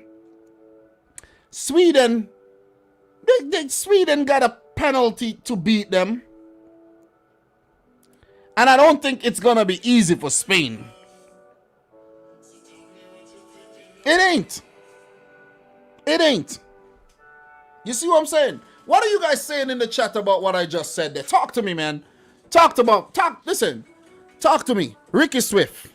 The shame is Traore would add something different than what they don't have. Yep. Look. What else we got there? What else we got? What else we got there? What else we have in terms of comments, man? How does Adama Traore look so muscular at 160 pounds? I don't know, man. I really don't know. You know what I mean? Seriously. He probably just looks big on TV, but in person, he's kind of small. I really don't know. You know? So, what else we have here in terms of comments, man? Yeah. So, we gotta move on. Big up to Femur Breaker, who says... Femur Breaker. Oh, shoot. Femur Breaker. God damn, I gotta keep away from you. You break femurs? Nah, hell no. Greetings from Poland. And that's it. I gotta stay away from you, bro. You're gonna break my femur. Let's talk about this game, man. Spain, Poland. I ain't got a lot. Do I have a lot of notes? I ain't got a lot of notes, man. I ain't got a lot of notes. Spain changes. One change. A player by the name of Gerard Brown. Gerard Brown. Guys, do you know a player by the name of Gerard Brown who plays for Spain? He also plays for Villarreal and he won the Europa League under Unai Emery. His name is Gerard Brown. All right? His family is from Jamaica and he went to live in Spain. Gerard Brown. He came in for Ferran Torres. And guys, if you don't know what I'm talking about, Moreno is brown in Spanish. Come on, man. You guys should know these things, man. The man's name is Gerard Brown, all right? So Gerard Brown came in for Ferran Torres. Poland, they made a few changes. 3 changes to be exact, where they brought in Jakub Moder, the young Brighton Hove Albion man. They brought in Puhash, who is going to be playing in the Bundesliga, I think, for Union Berlin, if I'm not mistaken. And Swideski, who hit the post. Brilliant shot. Almost scored the first goal there for Poland. And they came in for Linetti, the goal scorer from the first game, Rebus, and the suspended Gregos Kajkowiak. So, Poland making the changes under Paulo Sousa. New manager and all, making the changes, and the changes paid off. Amar Patel, does Dom do Bundesliga content? Nah, man, I do Premier League content, man. You know, I do Premier League content. I can't do Bundesliga content, man. Sorry, man. Sorry to disappoint you. Sorry, man. but I can't please everybody as well. 26th minute, Morata with the goal. Flag raised, VAR review from a Gerard Brown cross. Gerard Brown Moreno cross. The goal stood. The goal stood. The goal definitely stood. You go back here. 25th minute goal, Morata. Finally he scored. Luis Enrique probably happy that showing faith in the Juventus man. Still on loan from Atletico Madrid. Happy he scored. 35th minute, Poland had a chance. Lewandowski involved. And it's very good that Poland, you see Poland did well and they picked up a point. Why? Because they got their target man, Robert Lewandowski, involved as much as possible in this game. Why didn't Portugal win their game? They didn't deliver the balls to Ronaldo, the man up front, enough. They didn't get him involved enough. Right? They did get him involved. He did get involved in 2 goals, but they conceded 4. Hence the reason I use the word enough. And you go back to the France game, Mbappe and, Benzema, they were involved, but they weren't clinical enough. That's the word, guys. Word of the day, write it down. Word of the day, enough. When you really think about it and you say it a lot of times, it's a very, very weird word, but it's a powerful word. I've had enough of you, man. Stop spamming the comments, man. I've had enough of you. Seriously. That's enough. Thanks. Oh, man. Guys, there was also some very good information shared by the commentators that Spain's filling right back, Marcos Llorente, has a dog by the name of Anfield. Did you guys know that? Marcos Llorente have a dog by the name of Anfield, and every time he see his dog, every time he says Anfield, he remembers knocking Liverpool out of the Champions League in the 2019-20 season. God damn it. God damn it, Marcos Llorente, you ain't got to do Liverpool like that. We're doing international football. We're not involved in the whole club thing, man. You know what I'm saying? Pretty unnecessary. Pretty unnecessary, man. And Sam says Marcos Llorente became relevant after those goals. You are right.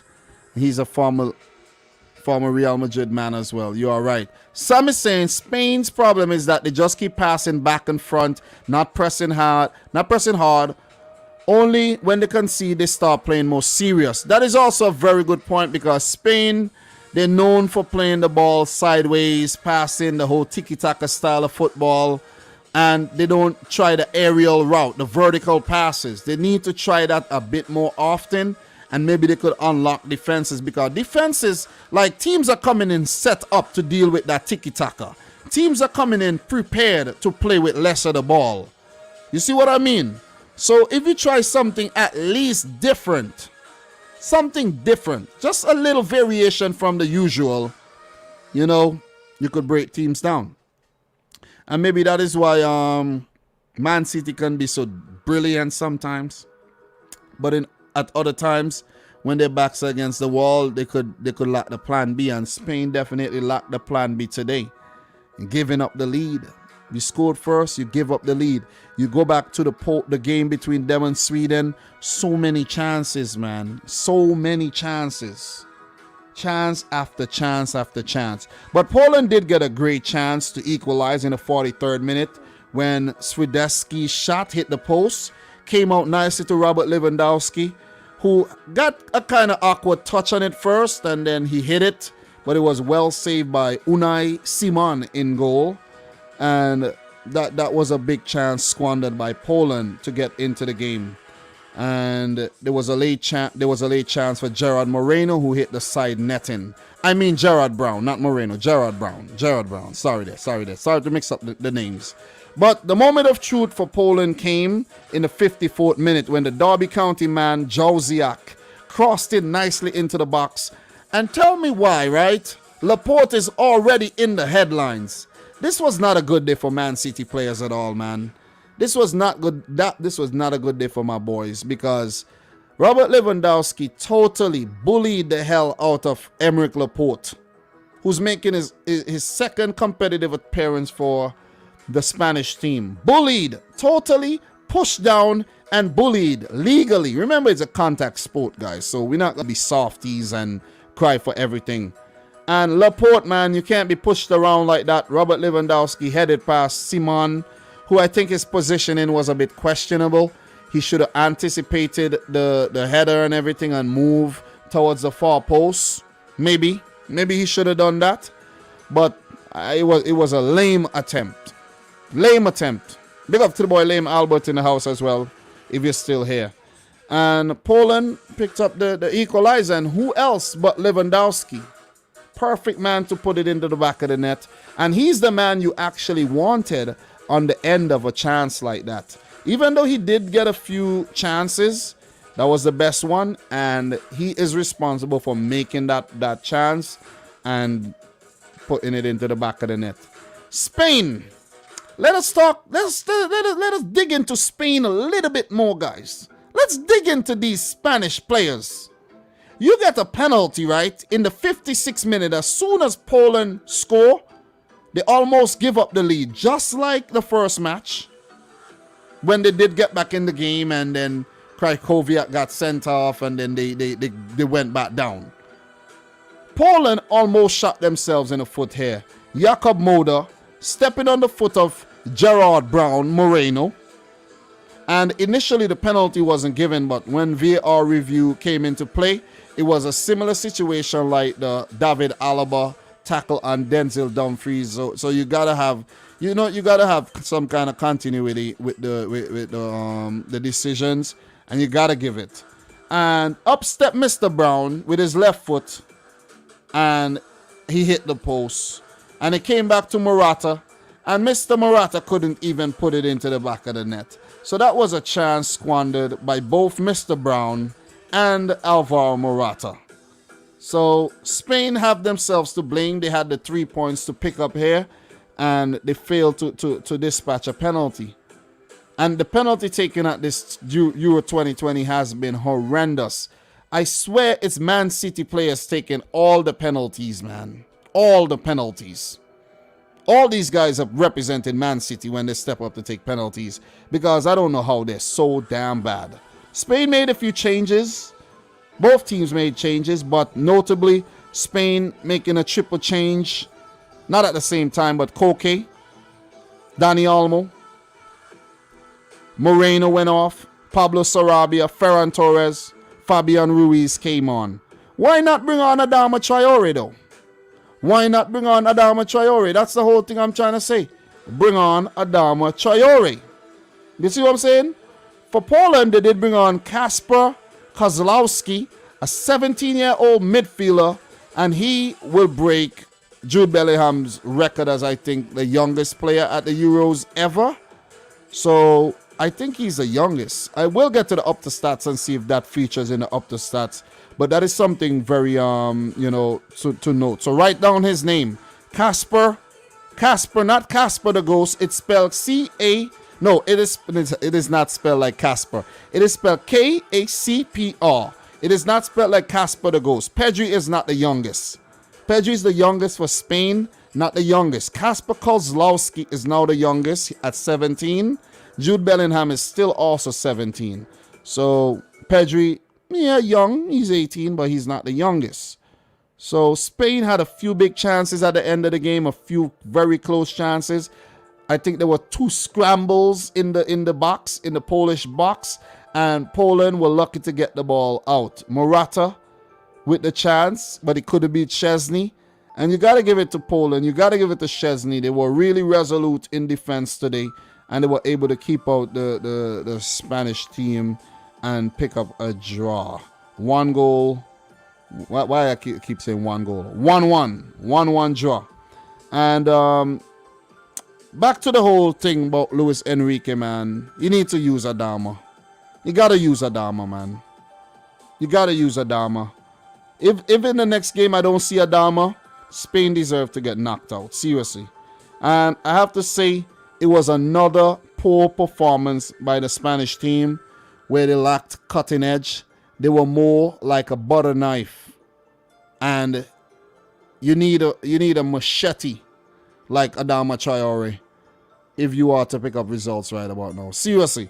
And I'm not only saying Adama Traore because I like him or whatever, or he might be black or whatever. No. The man is fast. And that's what you need at that time of the game when everyone's tired.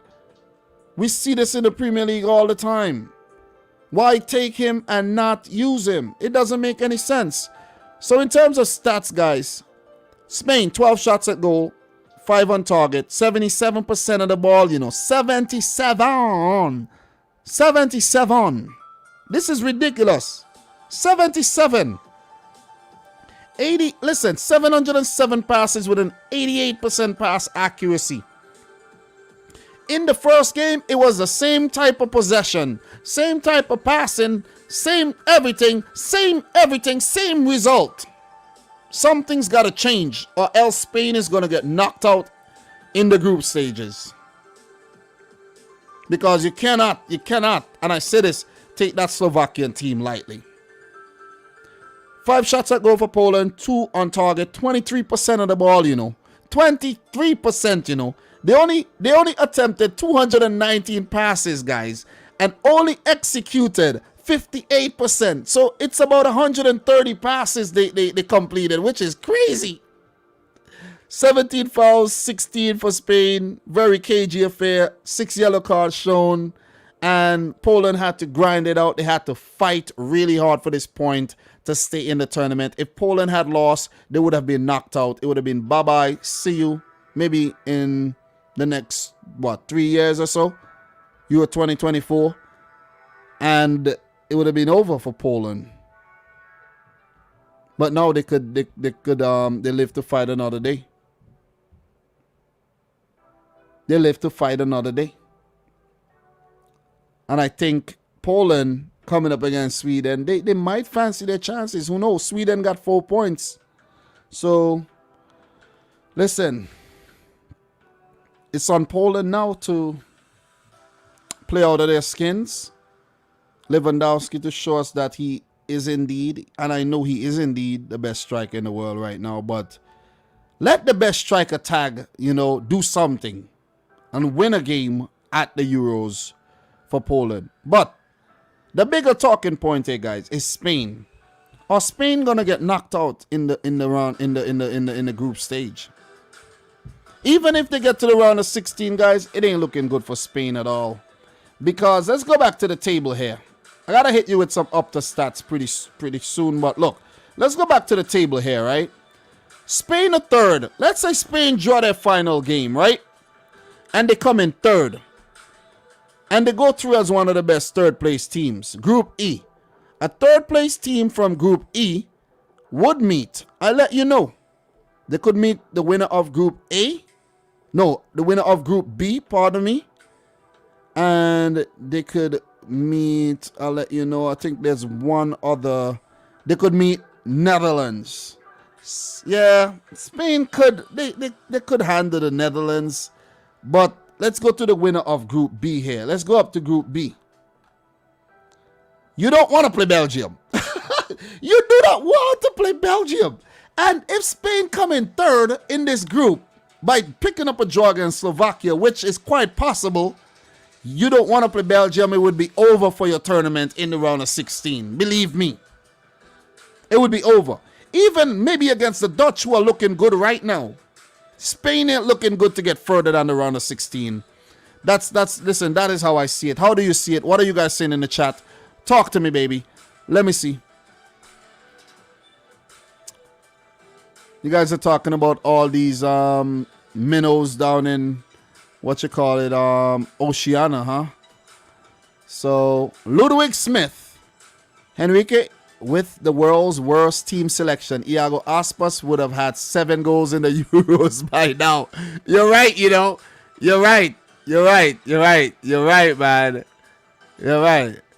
So, Sam, I'm not gonna really say, I'm not saying this, Sam. Enrique doesn't want black players to shine. I'm not saying that. That is not what I'm saying. You could say that, but I'm not saying that. You know what I mean? That is not what I'm implying here at all. Not at all. Not at all. Big up to the boy Paul by in the house. Dumb. What the F? They could handle the Netherlands. Nah, I think they'll struggle against this Dutch team right about now. I did double back on that. Man. It ain't looking good at all. Gerardo Ariano is saying, damn, France lost me some money. It's a good thing I'm not betting on these games, man. Big up to the boy Jordan Hyman in the house. How you feeling? And what I'm going to do right now, guys, I'm going to hit you with some up to stats. And there's a lot of things we could talk about, but I got to hit you with the up to stats. And then we're going to go on to the next games. We have 4 games to talk about, man. That's a lot of games.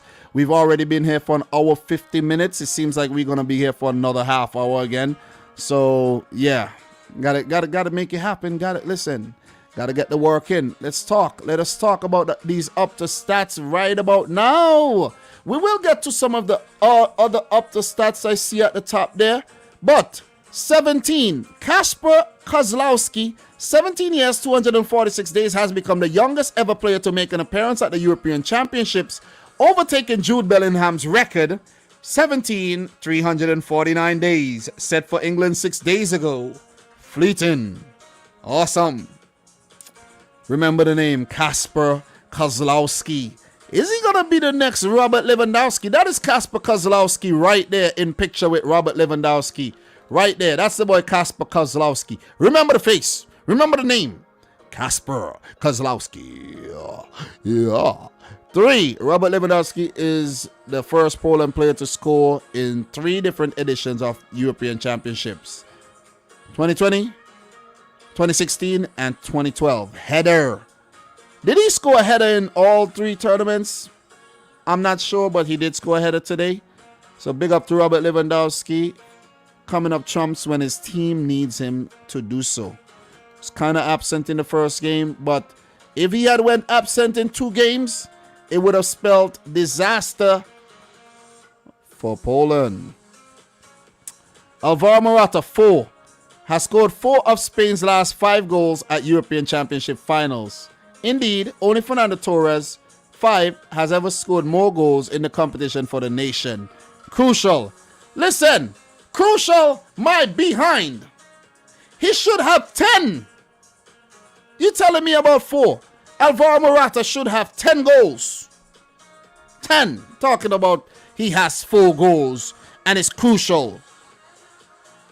They're in crucial need of a new striker.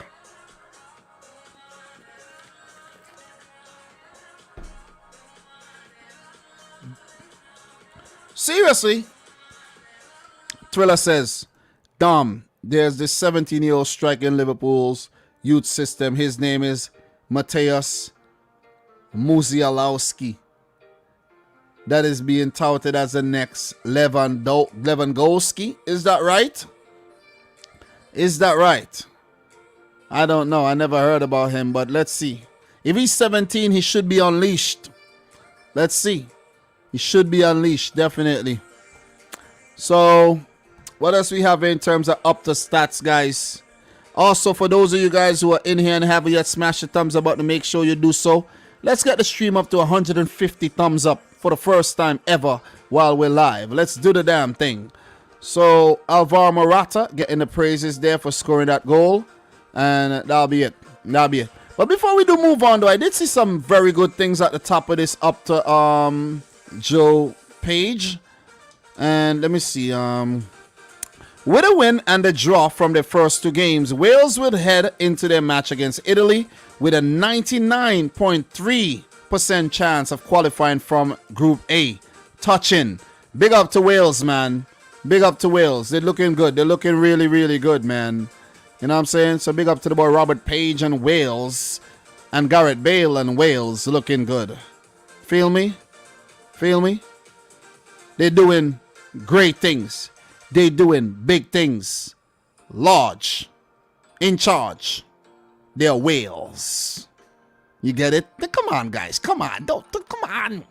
Come on. Get the wordplay, for God's sake. 23.9% ahead of their matchday 3 meeting with Croatia. Scotland hold just a 23.9% chance of qualifying from the group stage. uphill.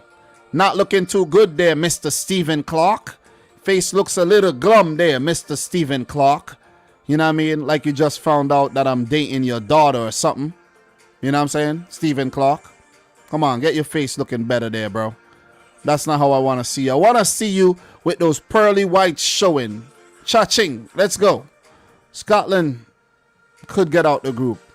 But they need a win against Croatia, which is going to be very, very, very difficult to do. Up to Joe with another big stat here. Another big blood clot stat from Up to Joe. According to the stats perform prediction model, France remain the favorites to win Euro 2020 with a 23.3% chance, while Germany have now moved into second favorite with 12.2.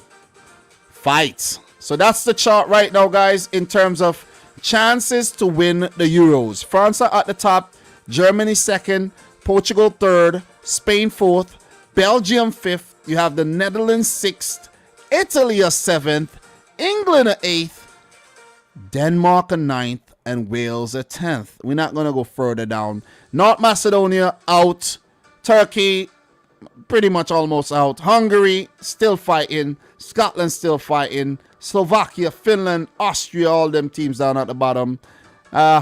Guys, I think we might see one of the big guns win the thing this time around, you know.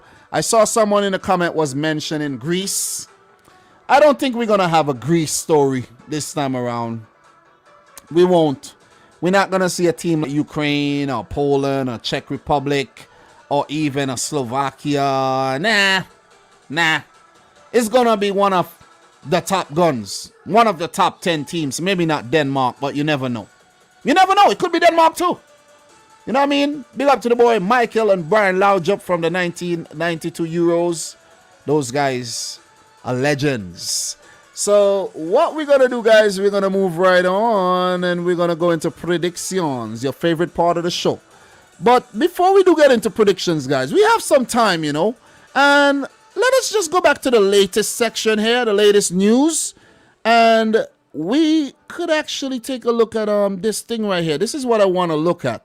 Who's through and, well, who needs what to go through from Euro 2020 groups, qualifying rules, how many teams qualify, permutations, and tiebreakers. This is something good that we could do right now before we get into predictions. You know what I'm saying, guys? This is something we could actually do. So let's do that. We won't take a long time, but let's look at Granit Xhaka. It doesn't look like Switzerland are going to go through. But let's take a look at this. Let's start. Let us take a look at the permutations, guys. Come on. Permutations. Let's go. The third set of Euro 20 group games set to begin on Sunday as the round of 16 along continues to take shape. We explain the permutation rules and tiebreakers as the knockout bracket begins to take shape. Play tournament predictor. I actually have to save this page because I want to play the tournament predictor again for the round of 16. Right, guys? I will be doing that. All right, let me let you guys know what I plan to do this week, right? Tomorrow, we're live again in the house. We're live again in the house tomorrow, right? Monday, we're live again. Tuesday, we're live. Tomorrow, we'll be live a little earlier, okay? We'll be live about after 2. After the games are done, I'll be live. But Sunday, Monday, Tuesday, and Wednesday, we're going to be live. But what I'm going to be doing Thursday morning, as a matter of fact, since I'm off on Thursday, as soon as I pick up my wife from work and I bring her home, I'm coming downstairs and I'm going to go on the predictor app and I'm going to make my round of 16 prediction video. I'm going to make it. I'm going to stay up and edit it so I could get it out before all of these guys who just wait until group stage prediction time, round of 16 prediction time to talk about the Euros. But whenever the games are going on, whenever, you know, things are happening, you see nobody making no videos, right? And then they come out and they put out the videos to eat up all the views, all the gamers and all the streamers and all the little nobodies they have out here. Seriously, I am peeved about that. I am peeved. You see what I'm saying? And they go and they drop their videos and they mess up the algorithm. I am peeved. I don't care if I sound bitter right now, but I have all right to be. All right. So I'll be dropping my prediction video as early as I can. Seriously, man. Thursday, look for the round of 16 prediction video coming out, man. So, look, let's talk about it, man. Through to the round of 16 so far are Belgium, Italy, and Netherlands. The top 2 in each group plus the best 4 third-place teams advance to the round of 16. The permutations below are for information only. The official calculations will be made by UEFA after all group games finish according to Articles 20 and 21 of the regulations of UEFA European Championship. These examples may not cover all potential situations, right? You got the latest standings and the fixtures if you want to refer to that. But in Group A, Sunday, Switzerland 1 point versus Turkey. Well, Switzerland 1 point. Wait. Italy 6 versus Wales 4. Okay, yeah, that's how it is right about now. Italy are through and will top the group if they avoid defeat, right? So on Sunday, Switzerland will play Turkey. Switzerland has 1 point, Turkey has none. Italy will play Wales. Italy has 6, Wales have 4. Italy are through and will top the group if they avoid defeat. So if they draw or they win, they top the group. But if they lose, obviously Wales would go on to get 3 points and top the group. Wales will be confirmed in the top 2 with a draw or if Switzerland fail to beat Turkey. All right, so these are the permutations from Group A. For Switzerland, Switzerland can finish in the top 2 if they win and Wales lose. The teams will then be separated on goal difference but will be eliminated if they lose. If Switzerland lose, they're out. They only got 1 point. A loss will eliminate Switzerland. Turkey cannot finish in the top 2 and must beat Switzerland to come in third in the group. But that still does not guarantee Turkey to go through the next round as one of the best third place teams. Just note that, guys. Let us move into Group B. I know some of you guys don't know the permutations and you don't know who could go through according to what. So this is very, very important. All right. So keep your ears peeled. And if you're watching a replay, how are you doing? Because, you know, the replay is fire. You know what I mean? You know, guys, you know, the replay is a lot of fire. You know what I'm saying? Yeah. Got the fireworks in the house as well. So Belgium are through and will top the group with a draw. Or obviously a win. Russia. Well, I'm going a little bit too fast. Group B, on Monday, the games will be Russia versus Denmark. Russia with 3 points, Denmark without a point. Finland versus Belgium. Finland with 3, Belgium with 6. Let me double back. Belgium are through and will top the group with a draw.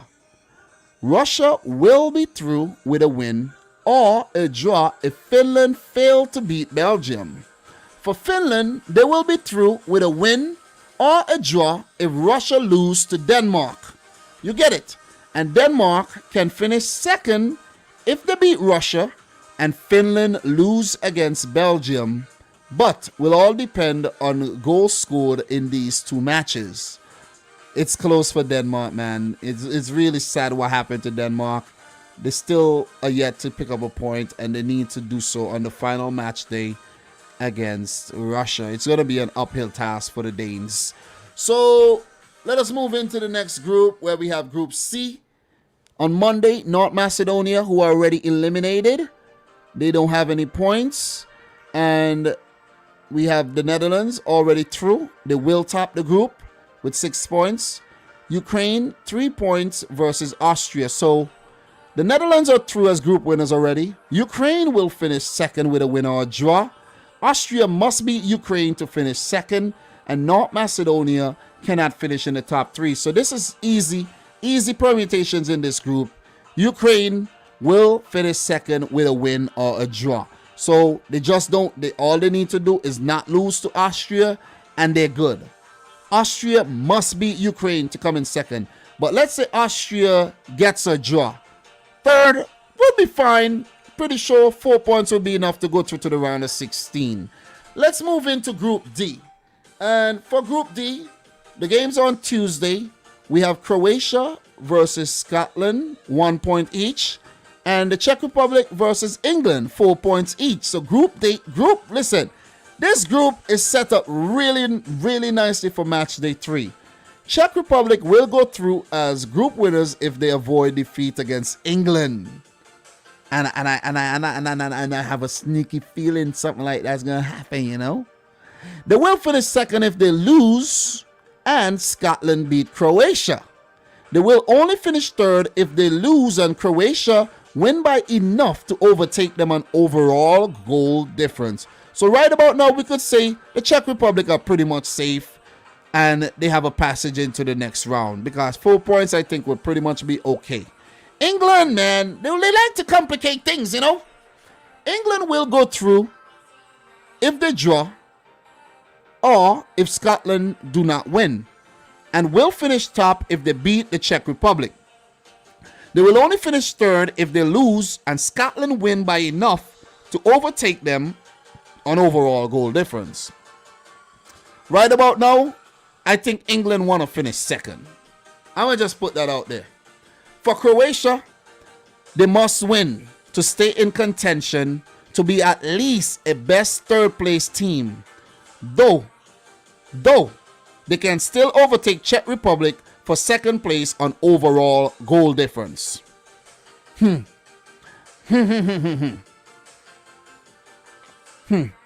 Remember, they did draw their game against the Czechs. So goal difference comes into play when you draw, because head-to-head, you cancelled out. Croatia need a big win against Scotland. For Scotland, they must win to finish at least third. Must win. Because of their loss against the Czechs, who has 4 points. And can still overtake England for second place on overall goal difference if the Czechs beat England. And that'll be it for Group D. We're going to move into Group E. Really good information right about now, guys. Where on Wednesday, Slovakia with 3 points versus Spain with 2. Sweden with 4 versus Poland with 1. All these groups are set up nicely going into the final match there, and I love it. Sweden will go through if they avoid defeat against Poland. If Sweden lose and the other game is drawn, Sweden, Slovakia, and Poland will be split for first to third on results between the 3 teams. If Sweden lose, they finish third. Crazy, right? If Sweden lose, they finish third, right? So let's say Sweden lose their game. It means that Poland will go up to 4 points. And they will actually pip Sweden to a higher spot in the group. For Slovakia and Spain, only one of those teams can basically get 4 points or more, right? If the game ends in a draw and Poland beat Sweden, it means Spain will be out. So Spain, it ain't looking good for y'all at all. Slovakia will go through if they beat Spain or if they draw, and Sweden avoid defeat.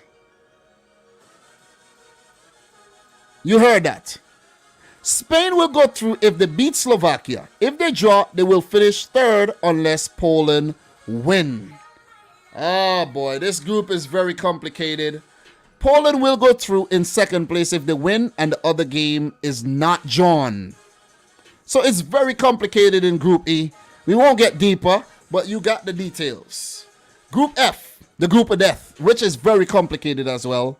Portugal 3 points versus France with 4. Germany 3 points versus Hungary with 1. All 4 teams still in the competition. France will go through if they avoid defeat against Portugal or if the other game is drawn. They will finish first if they win or if they draw and Germany do not beat Hungary. If France lose and Hungary win, second place will be decided on overall goal difference. Too complicated, man. Oh man, all of them are complicated. Germany will go through if they win or if they draw and France do not lose. Germany will finish first if they win and France do not. Germany will finish third if they draw and France lose, or if both Germany and Portugal lose. Listen, any way you put it, man, any way you put it, the win for Germany, all they need is a draw, they go through. Portugal, all they need is a draw, they go through. And that leaves Hungary assed out, basically. Portugal will go through if they win, or if they draw and Germany lose. Which I don't know if they're going to lose against Hungary. I don't know. Portugal will finish first if they win and Germany do not. Portugal will finish fourth if they lose and Germany also lose. Oh man, this thing is crazy. Hungary will go through in second place if they win and Portugal lose, which is quite possible, but it's very difficult in Munich against Germany. If they win and France lose, second place will be decided on overall goal difference. Hungary will finish third if they win and the other game is drawn. Round of 16 ties are right here. They're right here. Don't want to get too deep into the round of 16 ties, but second from A will play second from B. That will be on Saturday, 26th of June in Amsterdam. 1A will play 2C in London. And the only one that we know right now is the Netherlands will play a third place from D, E, or F. So I'm not really going to get too much into the round of 16 because we don't know. We really don't know. So we have some how ties are broken within groups. If two or more teams in the same group are equal on points on completion of the final tournament group stage, the following criteria are applied in the order given to determine their rankings. A higher number of points obtained in the matches played among the teams in question. So, points. B, superior goal difference resulting from matches played among teams in question, right? C, higher number of goals scored in the matches played among teams in questions. You see that? So A, mainly it means head to head. Higher number of points obtained in the matches played among the teams in question. So if you and I are tied on the same points, if I got more points against you, then I go ahead of you. So it's head to head, superior head to head, then superior goal difference, then goals. And if you have the same amount of goals, you then go down to D. If after having applied criteria A to C, teams still have an equal rankings, criteria E to C are reapplied exclusively to the matches between the remaining teams to determine their final rankings. This is crazy. This is crazy. I don't know if it's going to get that deep, but if this procedure does not lead to a decision, criteria E to I apply in the order given to the two or more teams still equal. E to I, superior goal difference in all group matches. F, you have higher number of goals scored in all group matches. G, higher number of wins in all group matches. H, lower disciplinary points total based on yellow and red cards received in all group matches. This is crazy, but we won't get into all of that though. We won't get into all of that, and we won't get deeper. It also says if two teams which have the same number of points and the same number of goals scored and conceded play their last group match against each other are still equal at the end of the match, their final rankings are determined by kicks from the penalty mark, provided that no other teams within the group have the same number of points on completion of the group matches. This is crazy. This is crazy. This is crazy. And it has the number of how the best third place teams are determined, guys. And I will refer to the chat in a second. Just give me a second. I just want to get this information down to y'all so you could really understand how this tournament is. How the 4 best third place teams are decided. Number of points, first of all, is the top decider. If they're tied on points, then goal difference come into play. If they have the same goal difference, then the number of goals. And then if you have the same number of goals and the number of wins, and if you have the same number of wins, then the disciplinary points come into play, like yellow and red cards and all that good stuff. So If that does not separate the teams, then F comes into play, where your position in the overall European qualifiers ranking come into play. Oh man, and this is ridiculous. This is ridiculous. Are you guys still with me? Are you guys still with me? We got a lot of people with me still. We got 105 people still with me, and a lot of people still interested in that whole, you know, all the criteria to get into the next round and the permutations. So guys, what we're going to do right now, we are going to go into the predictions for tomorrow's games. I know, I could have taken that time to do the predictions. You know, Dom, you just wasted a lot of time. But no, we just go into these predictions knowing more than we are going to... Listen, we're going into these predictions knowing more before the start of the video. So we're going to go back to the groups. We're going to go back to the groups and we're going to talk about tomorrow's matches, where we have games from Group C and Group B. So let's start with Group B first. We're going to start with Group B. So guys, get your pens and papers out. We're going to touch on Group B. Belgium, Russia, Finland, Denmark. Won't be too long, but got to write these down as well, as usual, so I don't forget. We got North Macedonia coming up against, well, I'm going to see, but we have Russia coming up against Denmark. Let's talk about the Russia versus Denmark.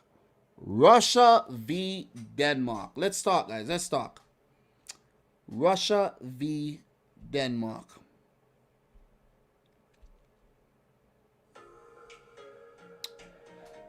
Russia versus Denmark. Let's go. Denmark 1-0 versus Finland. And Denmark 2-1 versus Belgium. They're coming into this game needing a win. Nothing but a win. Russia lost to Belgium 3-0, but they then went on to beat Finland 1-0. They play Denmark on the final match day, and this game will be in Copenhagen. Listen, Denmark, the ball is in your court. You got it. You listen. Christian Eriksen's story, very inspirational. You guys got to do it for Christian Eriksen. In terms of head-to-head in European games, there's none. There is none. So this will be the first official European match between these two teams. But we do have overall head-to-head. And we are going to get into the overall head-to-head. Definitely going to get into the overall head-to-head. And let's get that up. Let you guys know the overall head-to-head and keep it pushing. Alright, just bear with me. Had a little malfunction of the web page there. But Russia, Denmark. Monday. Wait, this game is Monday. Is this game Monday? Yeah, this game is Monday. What am I talking about? Wait. What am I talking about? I'm going way ahead here. How come you guys haven't stopped me? Didn't you guys stop me? Come on. You guys should do better than that. Come on. Let's wheel and come again. I'm skipping the Sunday games. God damn it. I'm pretty sure in the... Oh, man. I'm skipping the Sunday games. I'm skipping tomorrow's games. Like, I forgot tomorrow even existed.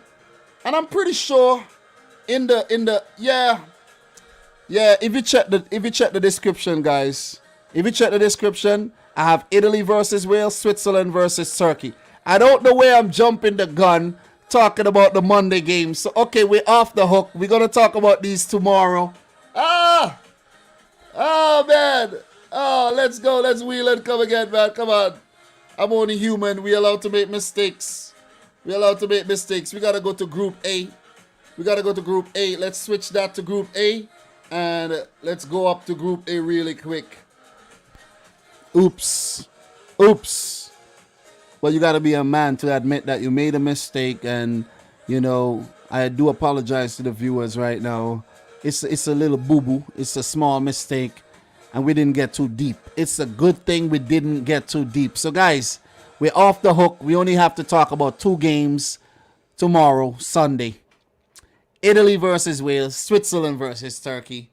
Oh, my God. Oh, let's go.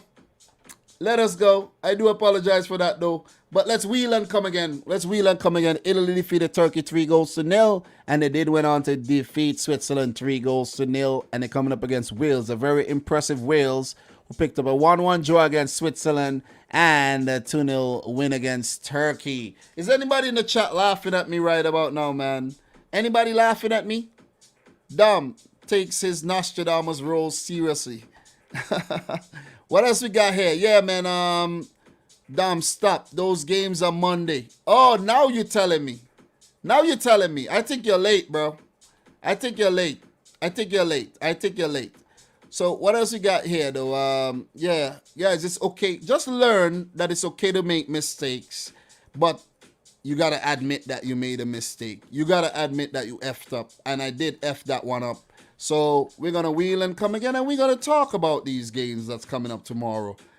I could have swore today was Sunday. I don't know what it was, but I got caught up, man. You know, when you spend 2+ hours talking about Spain and how Spainful they have been, and France and how bad they were, and then talk about how bad Portugal were. You get caught up in a web. You get spiraled into the mediocrity of these teams. You know what I'm saying? And when you've been live streaming for 8 straight days, I think we're on the 8th day, if I'm not mistaken, according to the last check. I think we're on 8 days right now. Let me just double check. 1, 2, 3, 4, 5, 6, 7. Yeah, we're on the 8th day. This is the 8th live. You're bound to lose your mind. You're bound to lose your mind after doing it 8 days in a row, man. You see what I'm saying? So yeah, let us go again. And remember, guys, it's all conversational. That's why I'm live. It's okay to screw up. I'm a real person, not because you see, you know what I mean, I act like a robot sometimes, and I make videos every day, 3 videos a day sometimes. I'm a human, man. You see what I'm saying? You know, the flesh is weak. Let's talk. Italy versus Wales, man. This is a big game, big Group A clash. And in terms of head-to-head in European matches, Italy leads 3-1, not 3 goals, but 3-1, 11 goals to 2.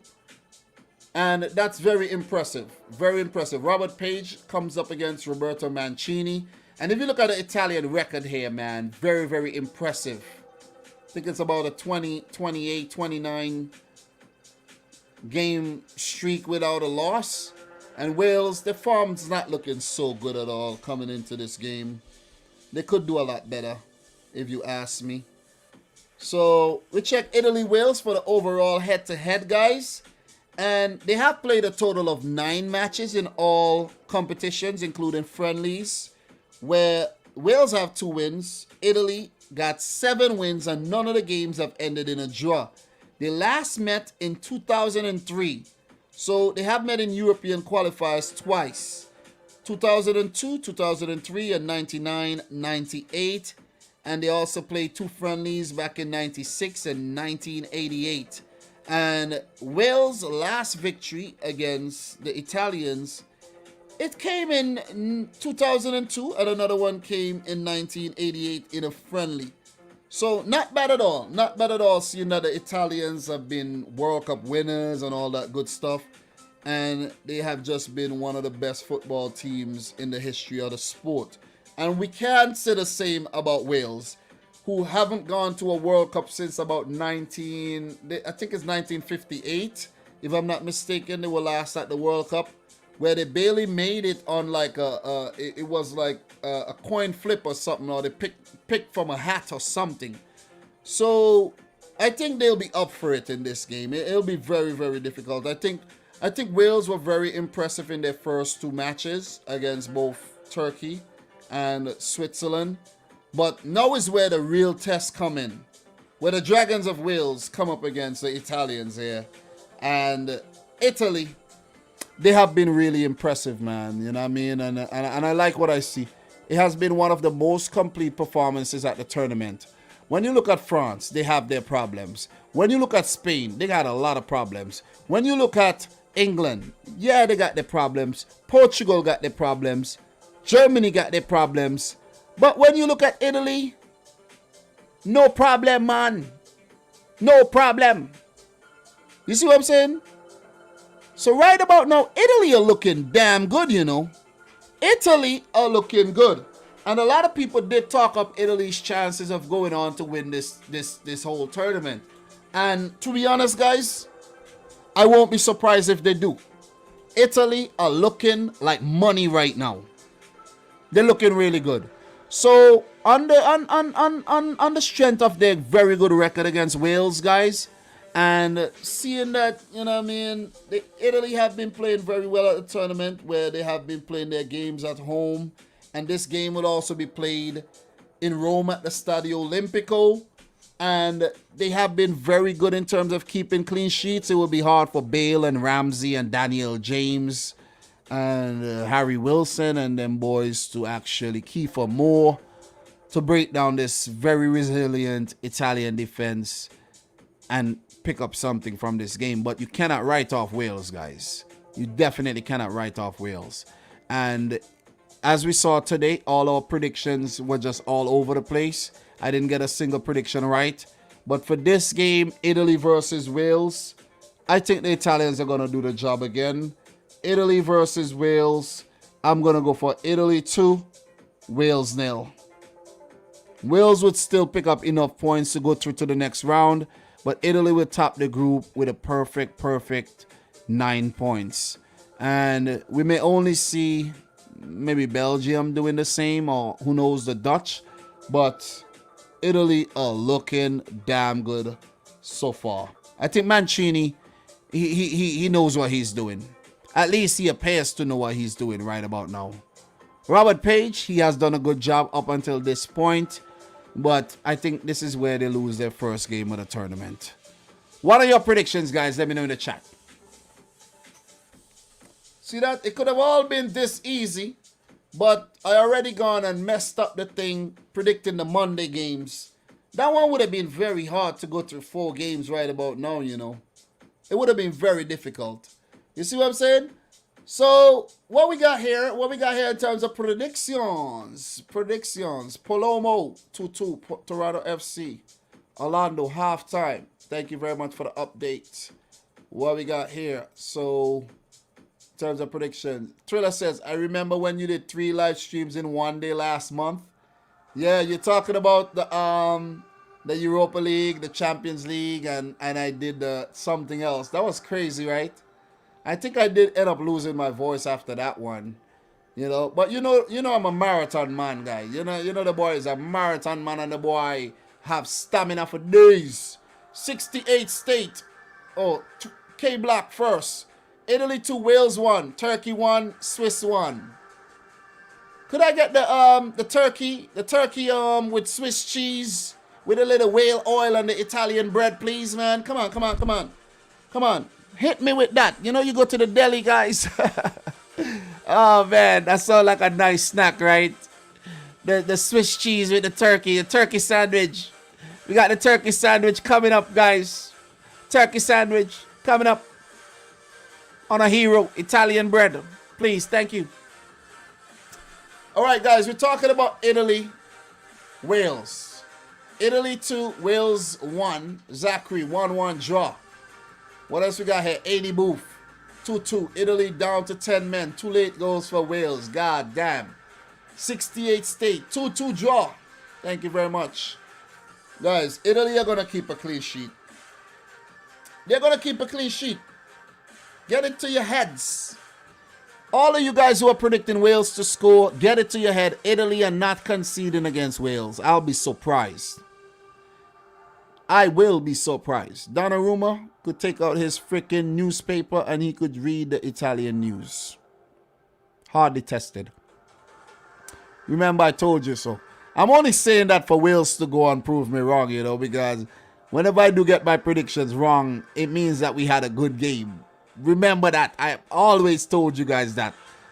I get the predictions wrong, something out of ordinary happened, because you know the boy Domstradam must be doing his freaking thing.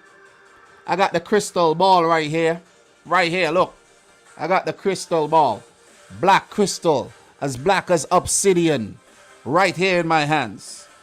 We're doing the damn thing, man. As black as country midnight. Let's go.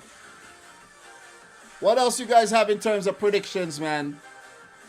I think Killian is injured. Yeah, he is. But, you know, Acherby stepped in and he did a great job.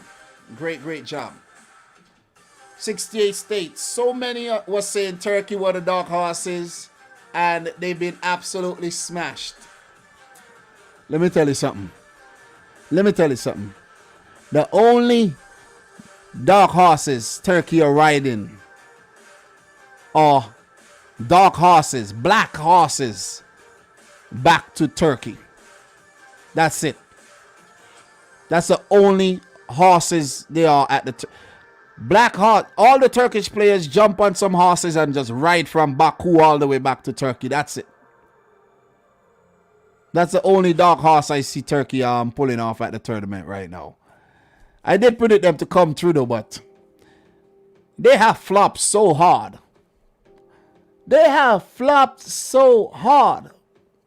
I'm telling you. So 2-0, Italy over Wales.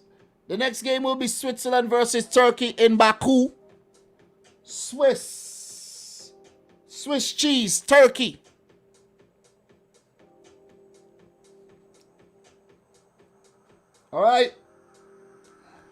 All right, so let us talk about that game. Let us bring that game up. Let us talk about that game. We're still in Group A. Let's go. So Italy to win their game. Wales to lose. Guys, you know we could also see a situation, right? Where Turkey pick up a point against Switzerland and neither Turkey nor Switzerland go through. Because 2 points as a third place team, definitely you're not going through on 2 points. You're not. It ain't happening. So this is a tricky game to predict though. Because Turkey has to come good. They've been trying to come good for 2 games. If they beat Switzerland, they stand a chance of going through as one of the best third place teams. But they would need to beat Switzerland like a good scoreline, maybe a 3-0, at least a 2-0, so that their goal difference could go up a little because they have a -5 goal difference right now. And 3 points with a minus goal difference might not bode well as one of the in the third place table. You see what I'm saying?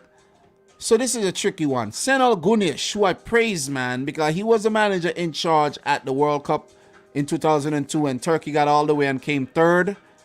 But that World Cup was kind of rigged anyway, so who knows? Who knows, man?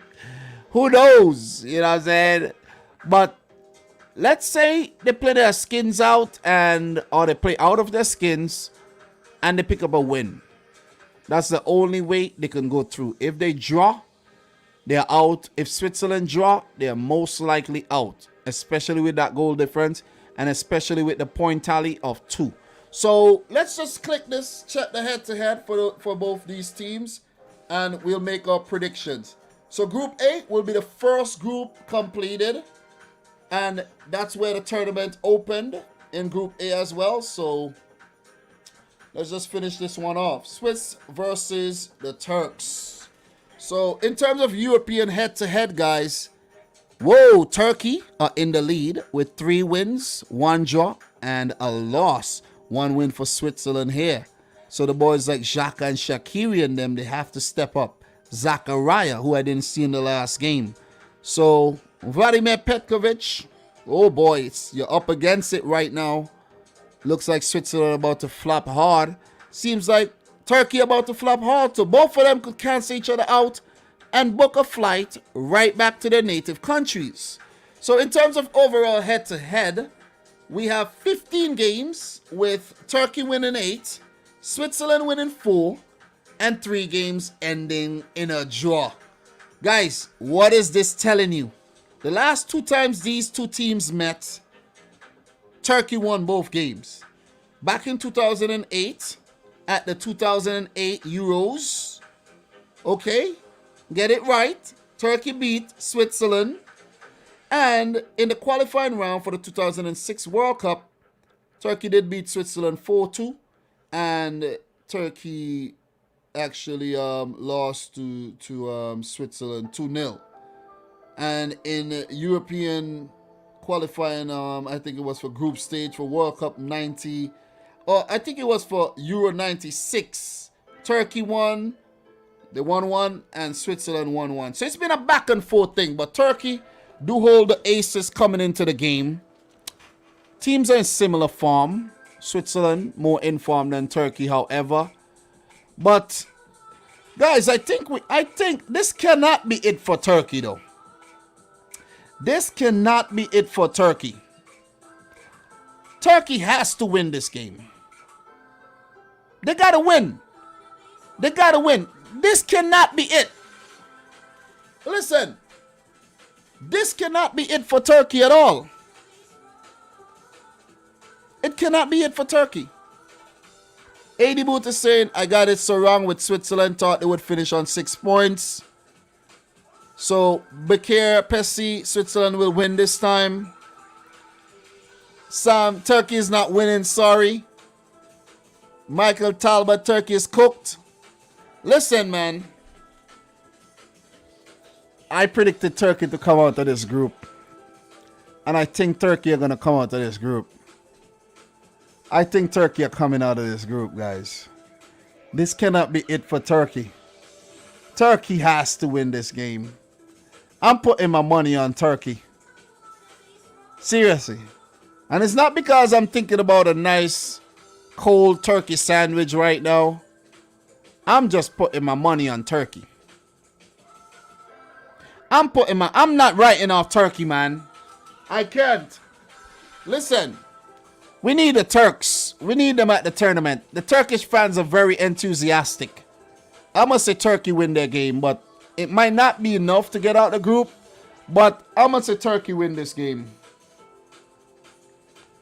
I must say they win the game. Turkey have not. Did Turkey score any goals at the tournament so far? I don't think so, you know. I don't think they scored any goals so far yet, right? They haven't. We check their group here. Turkey, yeah, Turkey have not scored. They have to score. They gotta score. They have to score. You telling me you're gonna come into the tournament? People talking about Burak Yilmaz scoring a hat trick against the Dutch and all, and you're gonna come in the tournament and not score a single goal? Hell no. Turkey to win this game. I'm sticking to my guns right now. Listen, Turkey 2-1. That's my prediction. 2-1 to Turkey. 2-1. I'm going with my gut feeling right about now. 2-1 to Turkey. Mr. Pessi. 1-0 to Swiss. Kevin. Dom is thinking of a turkey, Swiss on Italian bread. Then he'll get gummy wheels from the grocery store for dessert. You got it, bro. You got it. You got it. Or I'll just call up, you know, somebody from St. Vincent to go down to the Grenadines to Beckway, where they do whaling, and get me some of that whale meat. You see what I'm saying? Definitely. So, 68 state. The Scottish are more likely to get out of their group stage than Turkey. Scotland has to win first. Scotland has to beat Croatia. That's going to be a tough thing to do. Aaron Guy, unless they win by 5-goal margin or so, I think they could still get a negative goal difference and go through. I think they still can. You know what I'm going to do? Let me check Euro 16 and see. Let's refer to the Euro 16 best third place teams. We're going to refer to that, and we're going to see who came out their group with what, right? We're just going to go back to Euro 16, right? Let's go back to Euro 16. All right. Okay, so Turkey came in third in Euro 16 in Group D. And it could be the same situation where they came in third in their group at Euro 16, but did not get through as one of the best third place teams because they had a -2 goal difference. And we could see the same situation. The only team that got through to the round of 16 with a minus goal difference, it was the Republic of Ireland, but they picked up 4 points. 2 teams got 3 points and went through. Right? For the third place teams, 4 teams picked up 3 points, but only 2 went through. And it was the teams with a 0 goal difference in Northern Ireland and Portugal. Slovakia went through as number 1 ranked third place team with 4 points. And the Republic of Ireland second with 4 points. So a negative goal difference with 3 points would not get you through the next round. Most likely will not get you through. If we even go back to Euro 2020 and we go down to the third place teams right now and who are in the rankings, none of the teams with a negative goal difference are in the top 4, where we have Croatia and Switzerland with a negative goal difference, and they are 5th and 6th. So a negative goal difference does not do it. So right about now, it's looking like Turkey are out. TMCP lost I. Dude, I'm from Turkey. We are so good at the World Cup thing, but I don't know what we do at this stupid Euros. So now the Euros are stupid, huh? Now the Euros are stupid because you guys are not making it. But I understand what you're saying, though. I really do. I really do understand what you're saying. So, Turkey are out. We could all, listen, I'm predicting them to win, but they're out. So, Switzerland, who knows? They might just win the game. But right now, I'm going for Turkey. I'm giving them a chance. I don't think they're going to win 5-0, but you never know, man. You never know. Look at Portugal just got 4 put past them today. And they're a quality team. 68 State, any other New Zealanders in here? Big up to 68 State from New Zealand, man. Thank you very much for coming through to the live stream. Appreciate that. Guys, I told you I was worldwide, man. All over the damn place. Guys, what we're going to do right now before we end today's live stream, where we are 2 hours, 41 minutes. What we're going to do? Let's just do a roll call. Guys, let me know where you're coming in from. And I will give you a shout out. We'll bring up your comment and I will give you a shout out. Where are you coming in from?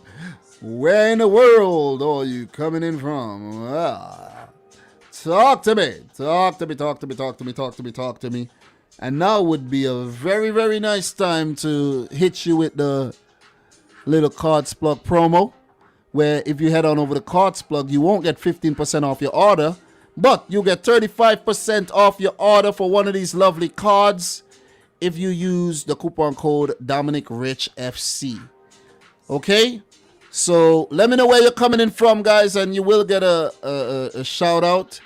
So let me see what you guys are saying. Mr. Nima Rafizadeh coming in from Iran. Dupe from Canada. We have Thriller saying, haha, Mr. Worldwide. What else we got here? Philly Suburbs says Zachary Leahy. You know what I'm saying? One of these days, Zachary, we gotta go and get a drink. I gotta hit you up one of these days. But you gotta promise not to be weird or nothing, you know what I mean? Shemar Cameron coming all the way from Jamaica, West Indies. Big up to the boy Shemar Cameron, also representing Manchester City. Appreciate that. So Kevin O'Blacky coming in from Westlake, Ohio. What else we got here? Elias Abdi coming all the way from London, England. And what else we got here? Home of Vidam. Why can't you do player ratings tomorrow? What are you talking about? What are you talking about? What? Victor Wong coming all the way from Singapore. Bradley Gazon, let's go Hungary. Michael Talbot from England. Mr. Lost Eye from Istanbul. Thriller from Manila coming in from Atlanta. Not Atalanta, but Hotlanta. The hottest destination for all, the young people want to move from New York to Atlanta. Yeah. Mr. Jorge Duarte coming in from Hawaii. God damn. We got the boy Paul Bay coming in all the way from Netherlands. The boy is a Dutchman. How are you feeling, Paul? Nice to see you around these parts. Sam coming in from California, where it currently just hit 6 p.m. in the evening. Dan Tora coming in from Germany with the black heart there. Appreciate that. And we have Kevin saying, Dom, can you make the cam, Dom, make the cam on you bigger? I have a baby sleeping right now, so I'm mostly a commentator right now. You could see me right there. You could see me. You don't need to see me big right now. You've seen me a lot of times. You know, I'm not in a very comfortable situation right now, so, you know, I don't want to embarrass a little baby or nothing, you know what I'm saying, guys? And I also want to show you guys my whole cards plug thing there, so you could go check out the site, because every time you buy one of these cards, I will get 20% of the proceedings. Just remember, that's a way to support the channel. That's why I have this nice fancy setup right now, because, you know, I've been grinding, I've been hustling, okay? So big up. So we have home of Juve, Africa, Sudan. You're lying. You're not coming in from Sudan. Stop it. Stop it. Big up to the boy Regilio. Grunefeld said hello. The only one from Suriname in here. By the way, Canada. Yeah, we're not gonna use the R word. Us, haha. We're not gonna use the R word. Aaron Guy says, I'm British, Indian, Ugandan, Dom. One of my high school mates labeled me. I love it, though. Currently London at the moment. Yeah, I remember we spoke about that.